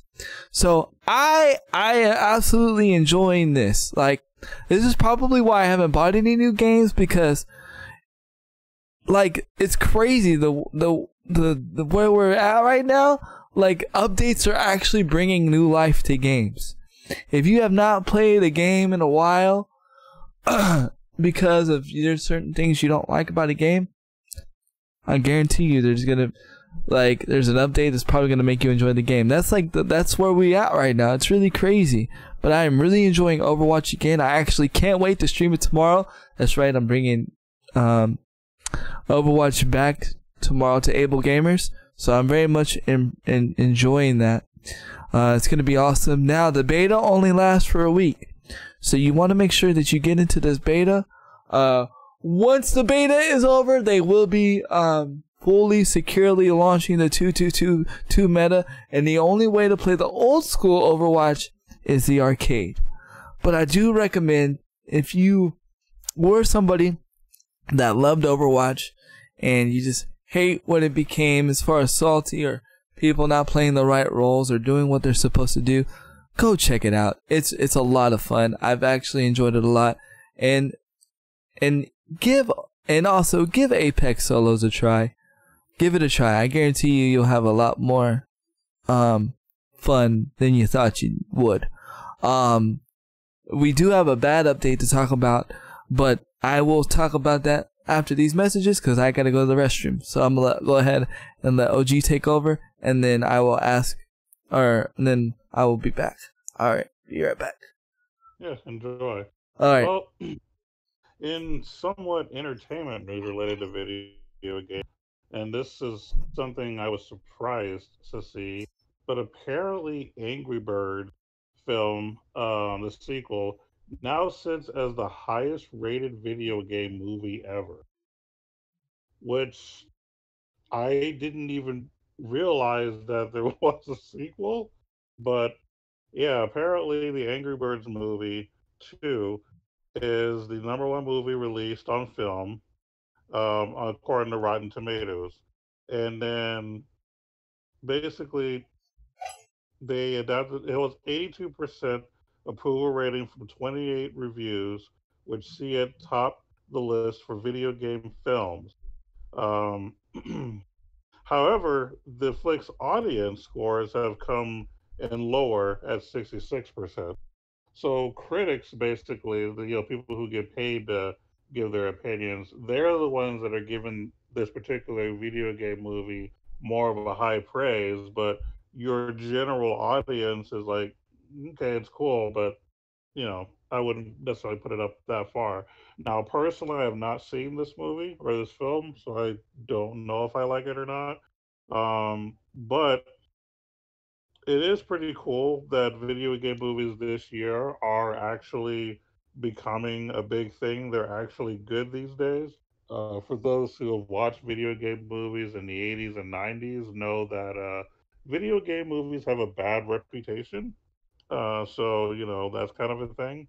But video game films in 2019 have definitely been getting a lot of hype, like Detective Pikachu, for example. That was a really, really big deal from critics and the general audience. Like, I mean, I'm surprised that honestly isn't the number one video game movie of the year. But yeah, like lately, like video game movies have been pretty good. Even Warcraft, that came out like a few years ago, even that was received relatively well, So nowadays, I guess, companies are addressing the whole video game movies are bad, and they're actually putting a lot more effort into making sure that their movie based on a video game is, actually good. So I respect the fact that companies are actually trying to make it a thing. That's something I'm definitely hype about. So definitely shout outs, to the movie makers nowadays, producers and writers and everyone for putting a lot of effort in and making these, game related movies pretty cool. The only other game movie that I'm aware of that's coming out soon, obviously, is a new Sonic one, but I'm just surprised that Angry Birds is really that big of a thing. And I'm assuming the way that Angry Birds looks as a movie is probably something similar, like a Pixar looking film. Just kind of like cute little character kind of things. But yeah, apparently the Angry Birds movie was huge. I didn't even know that. I actually haven't even heard anyone talk about it in person. But yeah, really interesting. Whoops. Had a little bit of a technical difficulty there. There we go. But also, in other related news, let me go out of this one while we wait for Handy to return.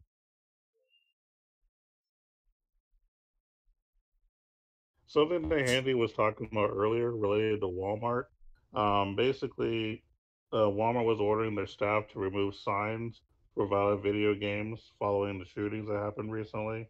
So I think that's what Handy was talking about earlier. Basically, someone had reported that they saw it, and basically they're removing any kind of signs that advertise specific type of game, but not just games too. I think they were also targeting movies, so they were removing some of those and stuff like that. Some of them have been ignoring it because they don't necessarily agree with it, but I think that's what Handy was basically commenting to earlier, where they were trying to take down any kind of advertisements related to anything related to violent video games or movies and stuff like that. Um, and is that a Handy kill cam I see over here? Give me 1 second. I don't have my headset on. Oh yeah, there he is, the man, the myth, the legend. It's your boy, Handy Kill Cam. What were you talking about? Well, the first thing I actually brought up was the Angry Birds sequel, the movie. Yes. Did you see anything about that? Yeah, I saw the trailer. Apparently, it's the #1 rated video game movie this year. Wait. Really? Even over Detective Pikachu, yeah. Wow. Yeah, well, just to give you some quick numbers, as far as like the critics, the people who get paid to say stuff like this, it has an 82% approval rating. However, your general audience gives it a 66% approval rating. So it's more the critics that like it more than the general public. Whereas with Detective Pikachu, I think the general public probably liked it more than the critics. But that's basically what they were saying. So basically, the paid opinion that was getting paid to say they liked the movie outweighing the actual people. More or less. Because I always wondered, like a critic, do you think they actually get paid to say the movie's great? I really don't know. I've never been in that industry, so I can't really say. My assumption is they get paid no matter what they say, but there are probably companies who probably offer an incentive. Mm-hmm. But I don't really know. That's the territory I don't know about. That's funny because I started saying on the stream that I started saying on my stream the other day that it's just my opinion. I don't get paid for my opinion, so don't take it to heart. You know what I mean? It's funny because we don't get paid for our opinion, but that's crazy. I feel like anybody and everybody's just like showing video game movies love because it's a video game movie. Well, I actually like the fact that video game movies are getting more respect nowadays, because as you know, back in the 90s, they really weren't getting respect at all. Yeah. So there were a lot of video game movies that just weren't really doing it. But nowadays, at least they're putting effort into it and they're getting a little bit of respect. And the only reason why I say this, right, is because Angry Birds 1 didn't do well, and I actually saw that movie. That wasn't a bad movie, but it didn't get a lot of love. Mm. You know what I mean? Yeah. Now all of a sudden, okay. Huh? What? All I heard was okay, and then you cut out. Hello? I was just agreeing. Oh, okay. My bad. You were like breaking up, so I didn't understand what was going on. So like my thing about it is like now all of a sudden it's getting like all this love and support, but where was it the first movie? You know what I mean? Yeah. And I think honestly, the Sonic movie has brought more people aware because how the outcry was. So it's like, man, maybe these people are like, we need to support our video game movies more. So crap, like, I'm not saying Sonic's crap. I'm just going around like how the crowd or the internet was reacting. Maybe because Sonic was crap, we can't allow this to happen again, to where we don't get more crappy video game movies. So we got to show support to the decent or the good ones. You know what I mean? So I don't know.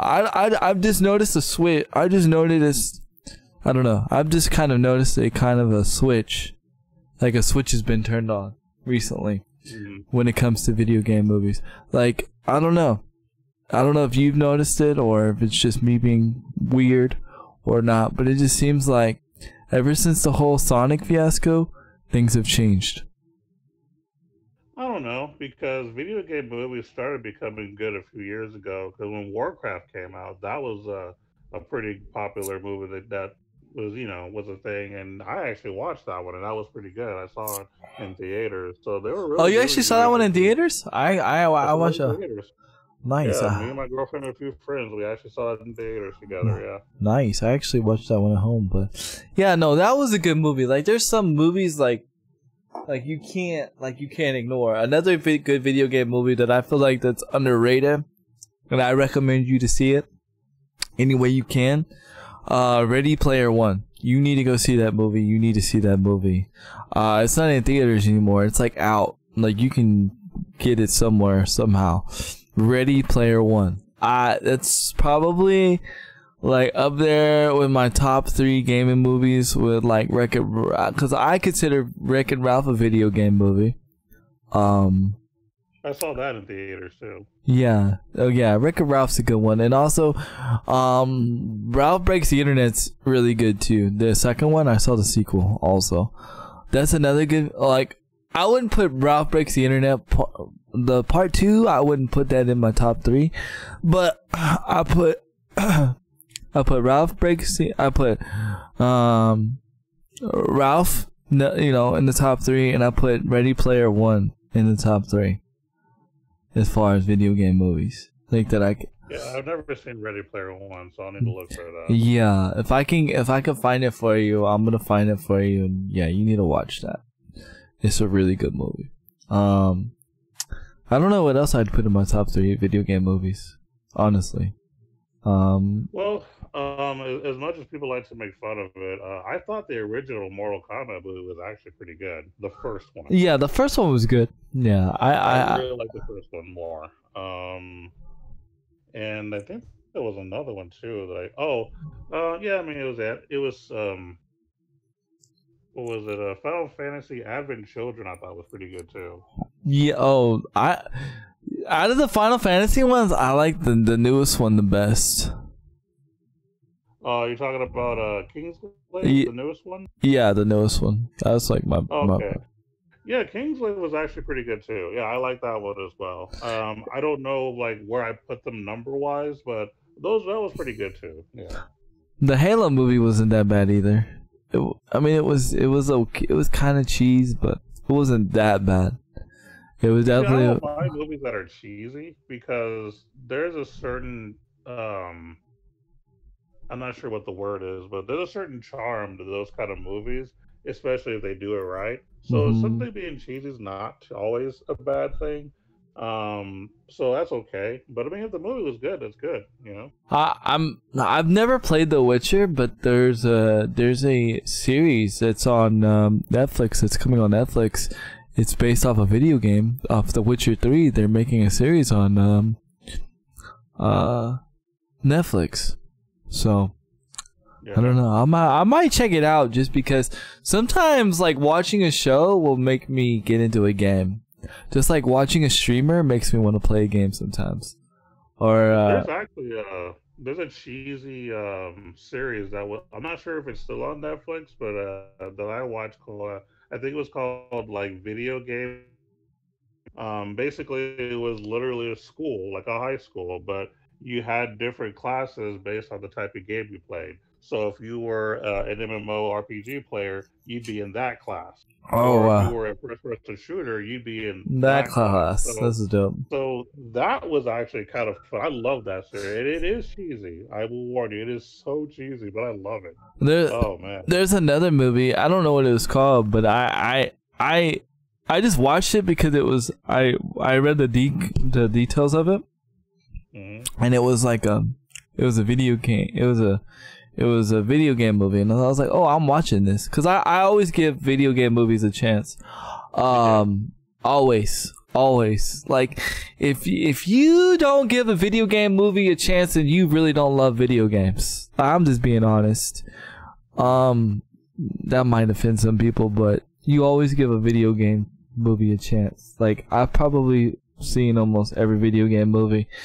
But there's this one that had it was about a guy. He played this kind of remind you of Real Sports Arena. Not Real Sports Arena, but whatever that game's called. And it kind of remind you of Halo. Like it's like almost identically to Halo. And this kid would he was just like a regular player, and then one day he like entered in this tournament to like win this keyboard, like this awesome like PC keyboard, and like he like wrecked the tournament, and then like he had to play against like the top esports player, and this top esports player was like this straight douche, like he was a jerk, right? So he beats him or whatever, and then like he gets sponsored and he gets to like play on this team. It's like really cool. I don't want to tell the whole movie, but it was like a really good movie. I was like actually impressed. My wife was into it too. She's like, "How do you find these weird movies?" Like, I don't know. I just find them and I watch them. For those who, sorry, go ahead. I was saying, then the one I'd have to say that probably is that ends my top 3 is the gaming movie with Adam Sandler. Pixel's pretty good. Go ahead.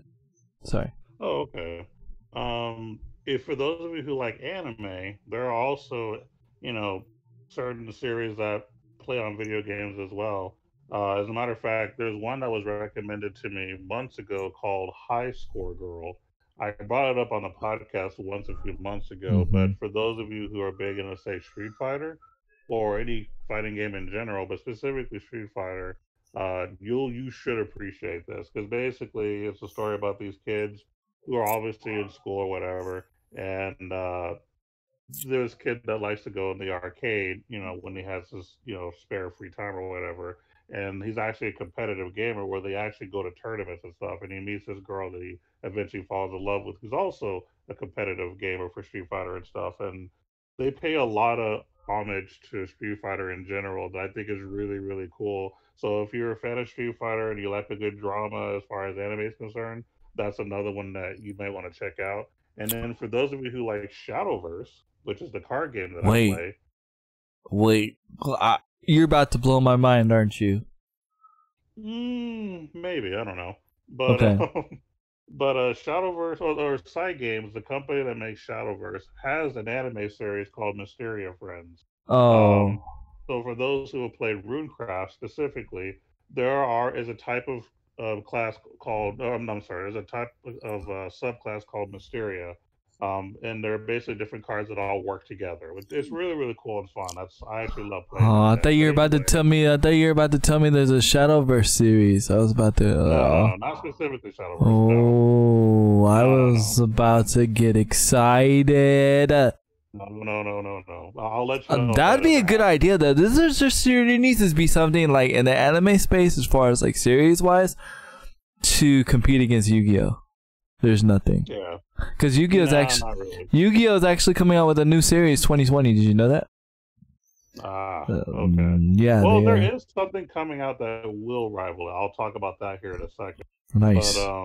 But for those who are familiar with Shadowverse, there's an anime called Mysteria Friends, and it's more of a slice of life anime. It's not like super action packed. It's just a good drama.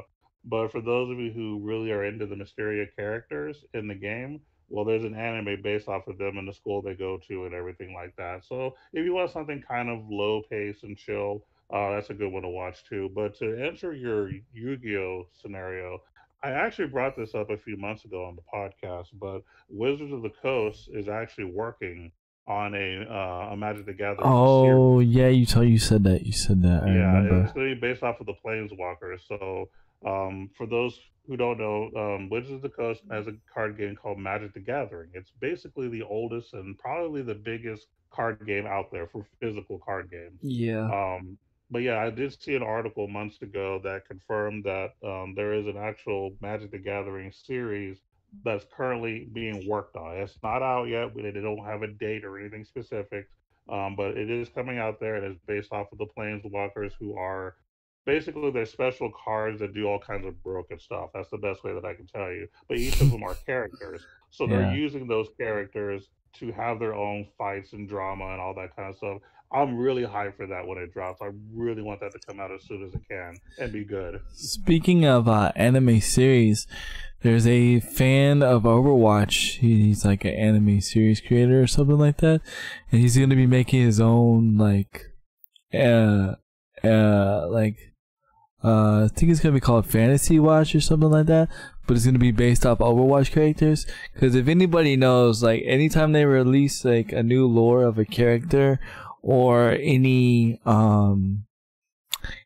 new to Overwatch, they always do like a small animated short, and everybody always says, man, Overwatch needs to make a series like on Netflix or something. Overwatch does not want to do it, like that's not their forte, but somebody's like taking up the task, and it's going to be called, they're going to be doing like their own spin on it, and I believe it's going to be called Fantasy Watch, so keep an eye out for that. It's not going to be released on Netflix or anything like that. It's going to be like released on YouTube or something. Kind of like how Machinima did the Mortal Kombat series back in the day. That was dope. That was so sick, dude. Mortal Kombat Assassins. I'm sorry. Mortal Kombat. Yeah. So it's kind of going to be like something like that. And like, speaking of which, I went back to the Machinima page to see if I can like find those to watch those. They're all gone. So, but yeah. Because they went under, and actually it was Street Fighter, not Mortal Kombat. It was Street Fighter. It was a Street Fighter. I thought they did both. They may have done Mortal Kombat as well, but the one that I watched the most was the Street Fighter one for sure. Yeah, I remember they did Akuma and all of them really, really well. Yeah. That was. They also did Sonya very well too, better than what's her face, Ronda Rousey. On the Mortal Kombat series I watched, they did Sonya well. So yeah. Okay. Yeah. So there's gonna be kind of a thing like that. It's gonna be called your Fantasy Watch or your Fantasy something like that, which sounds very perverted, I know, or weird like that. But just keep out a lookout like that. I'm actually gonna be excited. I'm actually gonna see if I can keep tabs on when it's gonna come out, and I can watch it, because I'm actually big into I love like watching the Overwatch shorts. Like there's this channel that puts them all together and like makes them like this one big thing, and I'll sit there and watch it. Like whenever a new character's out, me and my daughter will always watch. Like that's like our thing. Like she's like, is a new character out? She's like, is the lore out yet? We can watch it. And I'm like, yeah, it's out. And we'll sit there and we'll watch it. And we'll try to figure it out, like what's going to happen or who's connected to who. It's so crazy. I wish they would make an Overwatch movie, but I doubt that's going to happen anytime soon. So we'll see.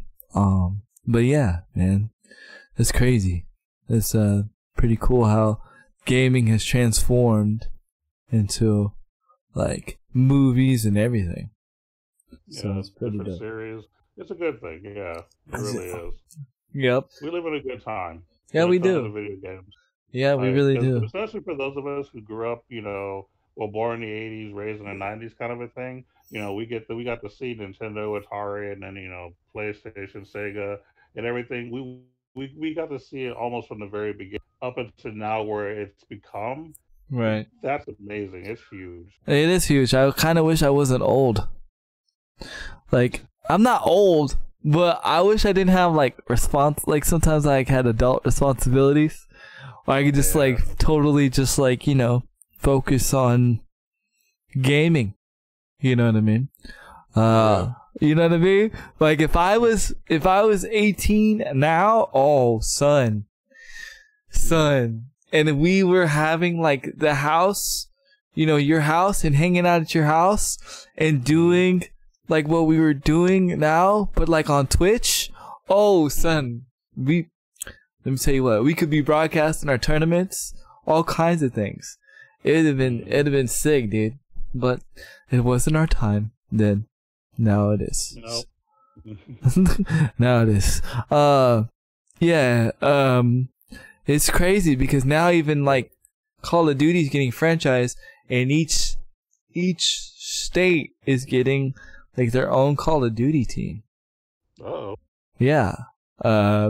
Minnesota's already got one. Texas is getting one. Like all 50 states. So it's like you're gonna be rooting for like it's kind of going to be like football. It's gonna be interesting. Thoughts on that?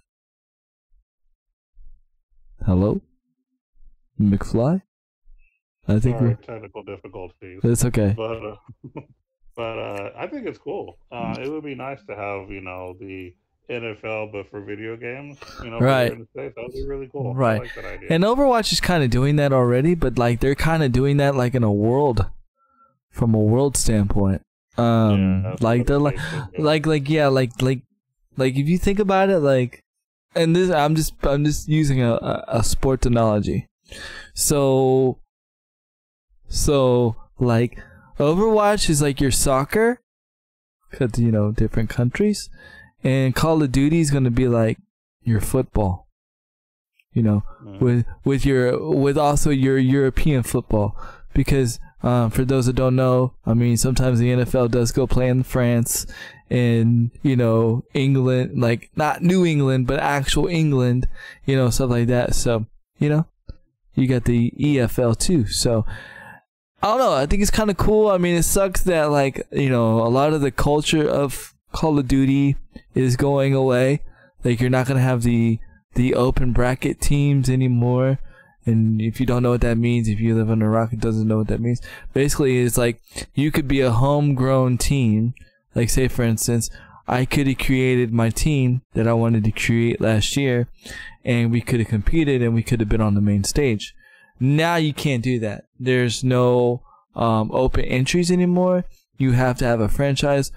Starting next year, you'll have to have a franchise license, and to even come close to competing in these tournaments, which kind of sucks because that was like the beauty of Call of Duty is you can have like that Cinderella story or that one storyline where like the team just comes out of nowhere, or the team is just like a good bunch of friends, and they take out the esports team and they become like this major deal and create an org. There's so many things that can come from that, and it's like now and you're also cutting, I believe, if I want to be correct, you had 16 teams competing.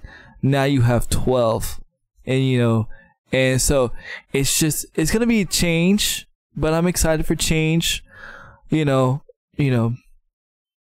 to see what happens. I'm actually excited for this Call of Duty, very much so.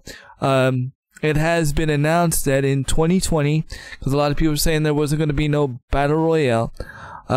As of launch, there will not be a battle royale, but in 2020.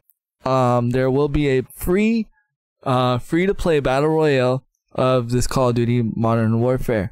But the multiplayer looks amazing. Everything looks pretty good. I'm actually excited to play, but that doesn't mean that I'm not cautious, because Call of Duty has let me down. The past few years, I'm a big COD head. I've been playing COD for over 12 years. So I'm excited, but I'm always excited for COD. As much as I say I don't want to get excited, it happens. But this time I'm just going with caution. But I think there's going to be a lot of good things, supposedly I don't think there's going to be loot crates this year. I don't know, but you just have to keep your mind open and see what happens. And I will be playing. I will be playing from Xbox. I'm kind of thinking about getting it on PlayStation. I said I wasn't going to, considering I had it for Xbox, but I kind of want to play with my Astro controller, because that Astro controller makes me play amazing. Shout outs to Astros, even though I'm not sponsored by you. Wish I was. It does play amazing. It helps me play a lot better. Smooth like butter, no stutter. But yeah. So I might end up getting it for PlayStation. But nice. Yeah, maybe. Did you And know that? And I probably mentioned this before, since you were bringing up, battle royales for, Call of Duty. I actually like the fact that they're going to be doing something, on mobile potentially, because right now, believe it or not, um, PUBG is actually doing a lot better than Fortnite on mobile, yeah, well, like it's big time. yeah, because you can play PUBG on mobile. You can't play Fortnite on mobile. Fortnite on mobile, like no offense to you Fortnite mobile players, it's garbage. You already can't build on console. You definitely ain't gonna be able to build on mobile. On mobile. I want to see you give it a try, man. You got to give it a try once. Yeah, it's just I think one of the biggest reasons I don't really jump on the battle royale bandwagon is because, and I'm not trying to say that anyone stole my idea, but that was something that I was really hype about before that was ever a thing. Like when I was little, I always envisioned, man, could you imagine having 100 players on a screen just going at each other? Like I that was something I envisioned a long time Yeah, ago, I know. but I kind of got over it. We kind of And then tried to now that do it's it. happened, Go ahead. Yeah, yeah. I was say we kind of tried to do it. You know what I mean? Because it would be us 4 players, and then we would, then the NPCs we would put on Perfect Dark, and we'd put everybody on themselves, and we'd make everybody super hard. Yeah, that was, except you just respawned. That was the only difference. Right. Yeah, I don't know. I absolutely love it. But then again, to be fair, to contrary of what you've said, you haven't been really into first-person shooters in forever. So, or third-person shooter. Not since Gears of War. Like Gears of War was the last, I guess, a third-person shooter that I was really into. After that, I just kind of lost interest and started focusing on, fighting games, in RPGs and stuff. But yeah, I mean, that's a good point too. Like Oh, you broke up. Darn it. PS kind of games anyway. So right. Yeah. So it's like, the fact that you're not into shooting games, like really no shooter is really going to appeal to you. Really. Yeah, maybe Borderlands 3, which, yeah, but, which I highly suggest you to check out. I mean, it's not really my type of game. I've never played the series, but I know your girlfriend would probably like Borderlands 3. Cause doesn't she play the other Borderlands or no? She's played the first 2, and she thinks it's a cool idea. Okay. They're not games that she plays all the time, but yeah, she plays it like every now and then, yeah. Okay. So it's crazy to see that. Also, let your girlfriend know that No Man's Sky is doing some crazy things. They're releasing a VR. Hello? Yeah, she's definitely well aware of that. Oh, she's well aware of that. She excited. She's not really into the VR thing. She's not? Okay. No, and I don't blame her. VR is still kind of one of those things that not a lot of people are big into right now, so I get it. It's just not the right time for VR. It's really not. It's really not. Like, the gameplay I see, and I'm not seeing through the headset, but what I see when people get to actually show it, I'm like, in my mind, I'm like, bro, I might as well play the Nintendo 64 with a controller in my hand. Yeah. I'm just being honest. I'm being honest. Like, until I'm in a 720p world or 1080p world or 4K world, then I might fork out the money and be like, yo, I want to live in this 4K world for a day. Not a whole day, but you know what I'm saying. In the day of video game day. Like a video game day. Not a real day, but a video game day. And and just chill. You know what I'm saying? But until then, and that's where I feel like it would be a beautiful thing is for people with disabilities that are maybe ones that are severely disabled that can't get out of like a bed or anything like that. Like imagine to be able to give them a life-size version of themselves in a virtual space and give them freedom of expression, or freedom to move, or freedom to like walk around and do things like in this virtual space, you know, because I can imagine, you know, somebody not being able to talk or be, you know, confined from, it's gotta be mentally draining on somebody to feel like you're in this box and you can't do nothing. So to be able to free that person from that space and give them that like thing, it's got to be amazing. It's got to be some kind of therapeutic thing. But the thing is we're just not there, you know, right now. Well, the idea is already out there too, because there's an anime out there called Sword Art Online, and they touch on that topic because in that anime, although this is one of those animes that's one of those trapped in a video game animes. You have Sword Art Online, B-Tomb, and there's another one that I can't remember. I've actually seen Sword Art Online. I actually like Sword Art Online. The only thing I don't like about it is I have to read freaking subtitles. I hate it. It takes me out of the immersion of the show. I can't. I understand that. Yeah. I'm kind of with you there. Like I like dubbed over sub, but that's a whole different thing.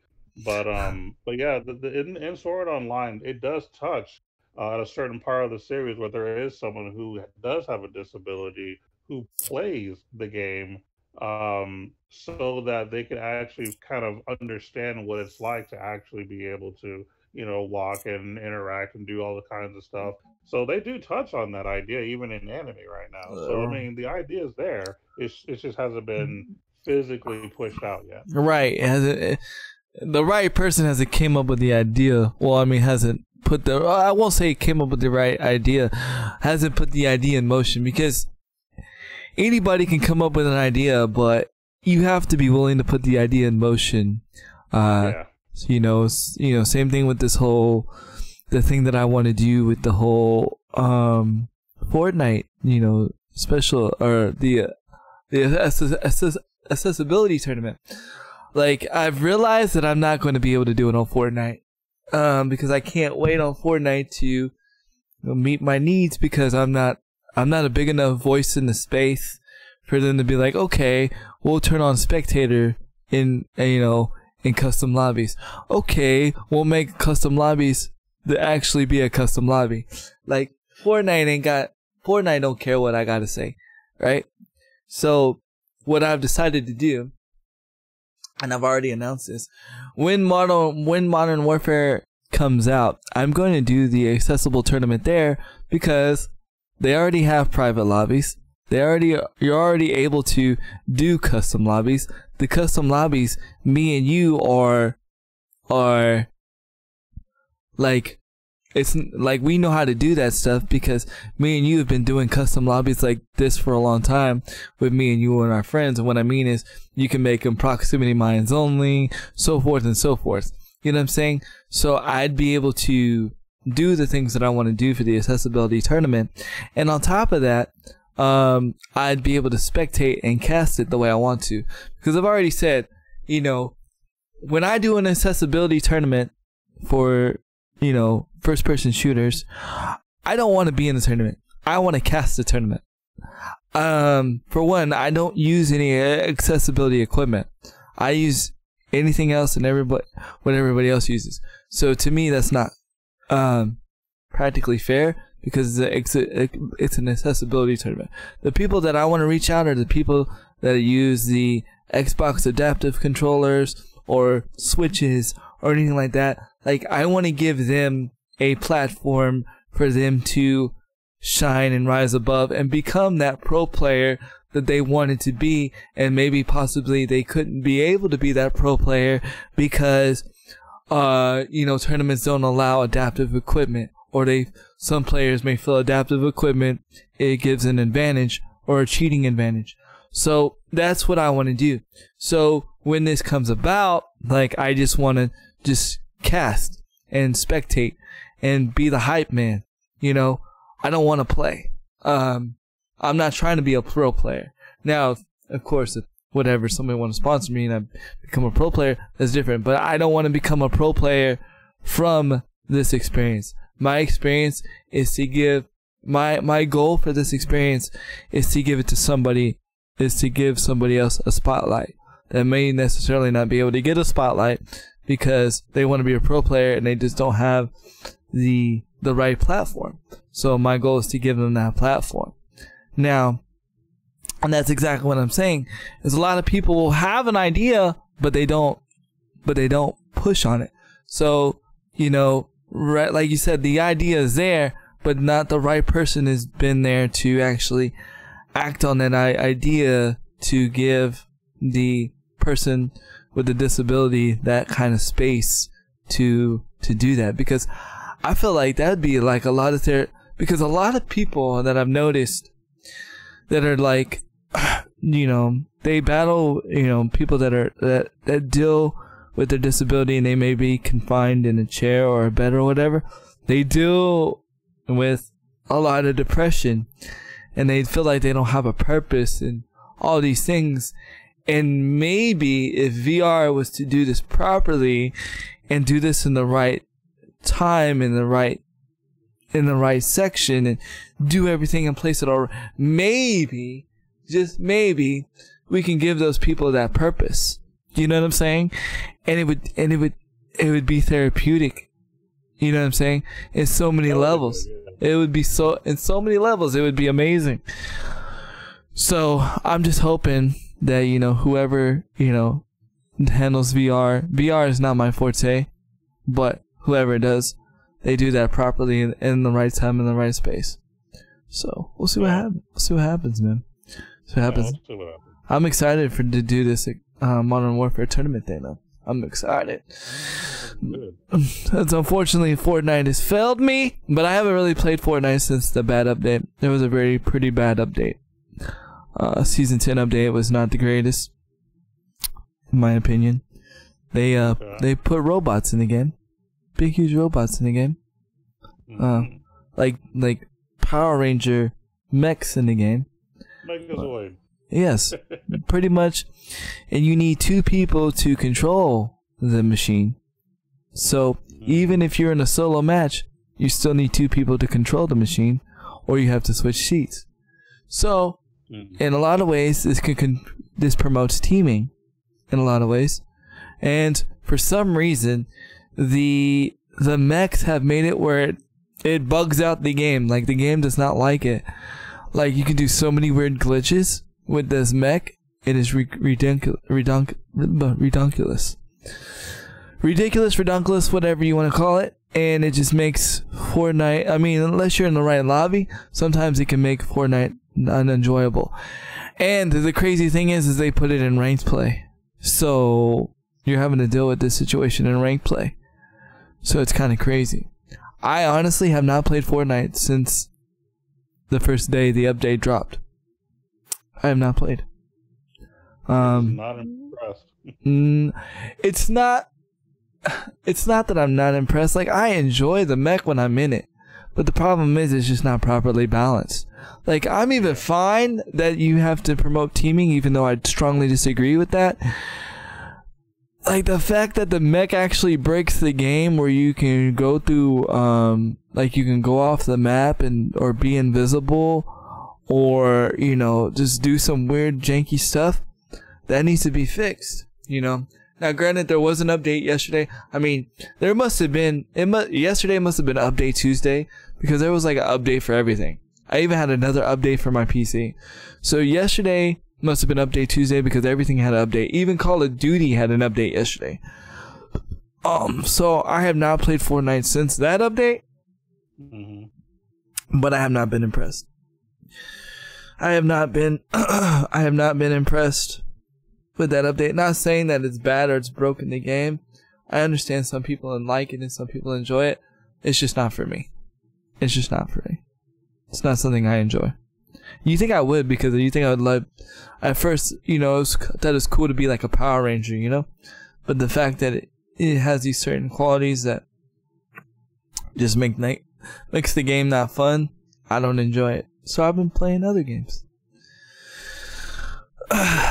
But that was my bad update of the week. And I think I'm going to start doing that. Because it seems like updates come out on Tuesdays now. So I'm going to say, I'm going to do a segment. What are good updates and what are bad updates? At least in the console space anyways. So, you know, at least for the games I play. Yeah, and you have to say console because with mobile games, there's updates all the time. Yeah, I was going to say there's like updates every day for console games, pretty much. So for mobile games. Well, yeah, for mobile games. There's updates every day. Is there anything else you would like to discuss there, sir? No, I think I'm pretty good for the day. We've talked about a lot of, big stuff that's been happening lately, so I think we got a good amount of knowledge today. And if you've come late for church, as we like to say, please make sure to listen at all our platforms. And don't worry, we'll still be on YouTube until we get on Spotify. We're just waiting for that approval. So don't worry, YouTube, for you people that do watch back on YouTube. And when we're not on YouTube, just remember you can watch back on Twitch at any time. But why don't you go ahead and take us out there, buddy? Well, ladies and gentlemen, thank you for listening to the OG Podcast. We are live Wednesdays, 10 a.m. Central. So be there to listen to our... No, the outro! Dang you, Spectrum! Your boy Handy will be on Twitch TV the rest of the week. Tomorrow, he will be on Able Gamers. So be sure to show Able Gamers some love. He will be there and playing, I think you said it was Overwatch? Yes, right? I will be playing Overwatch ranked all day. Nice. So check him out while playing Overwatch at Able Gamers. And then, of course, on his regular channel the rest of the week. And I have not been making YouTube videos lately due to just some personal IRL stuff. Probably within the next 2 or 3 weeks, I might start making more videos again.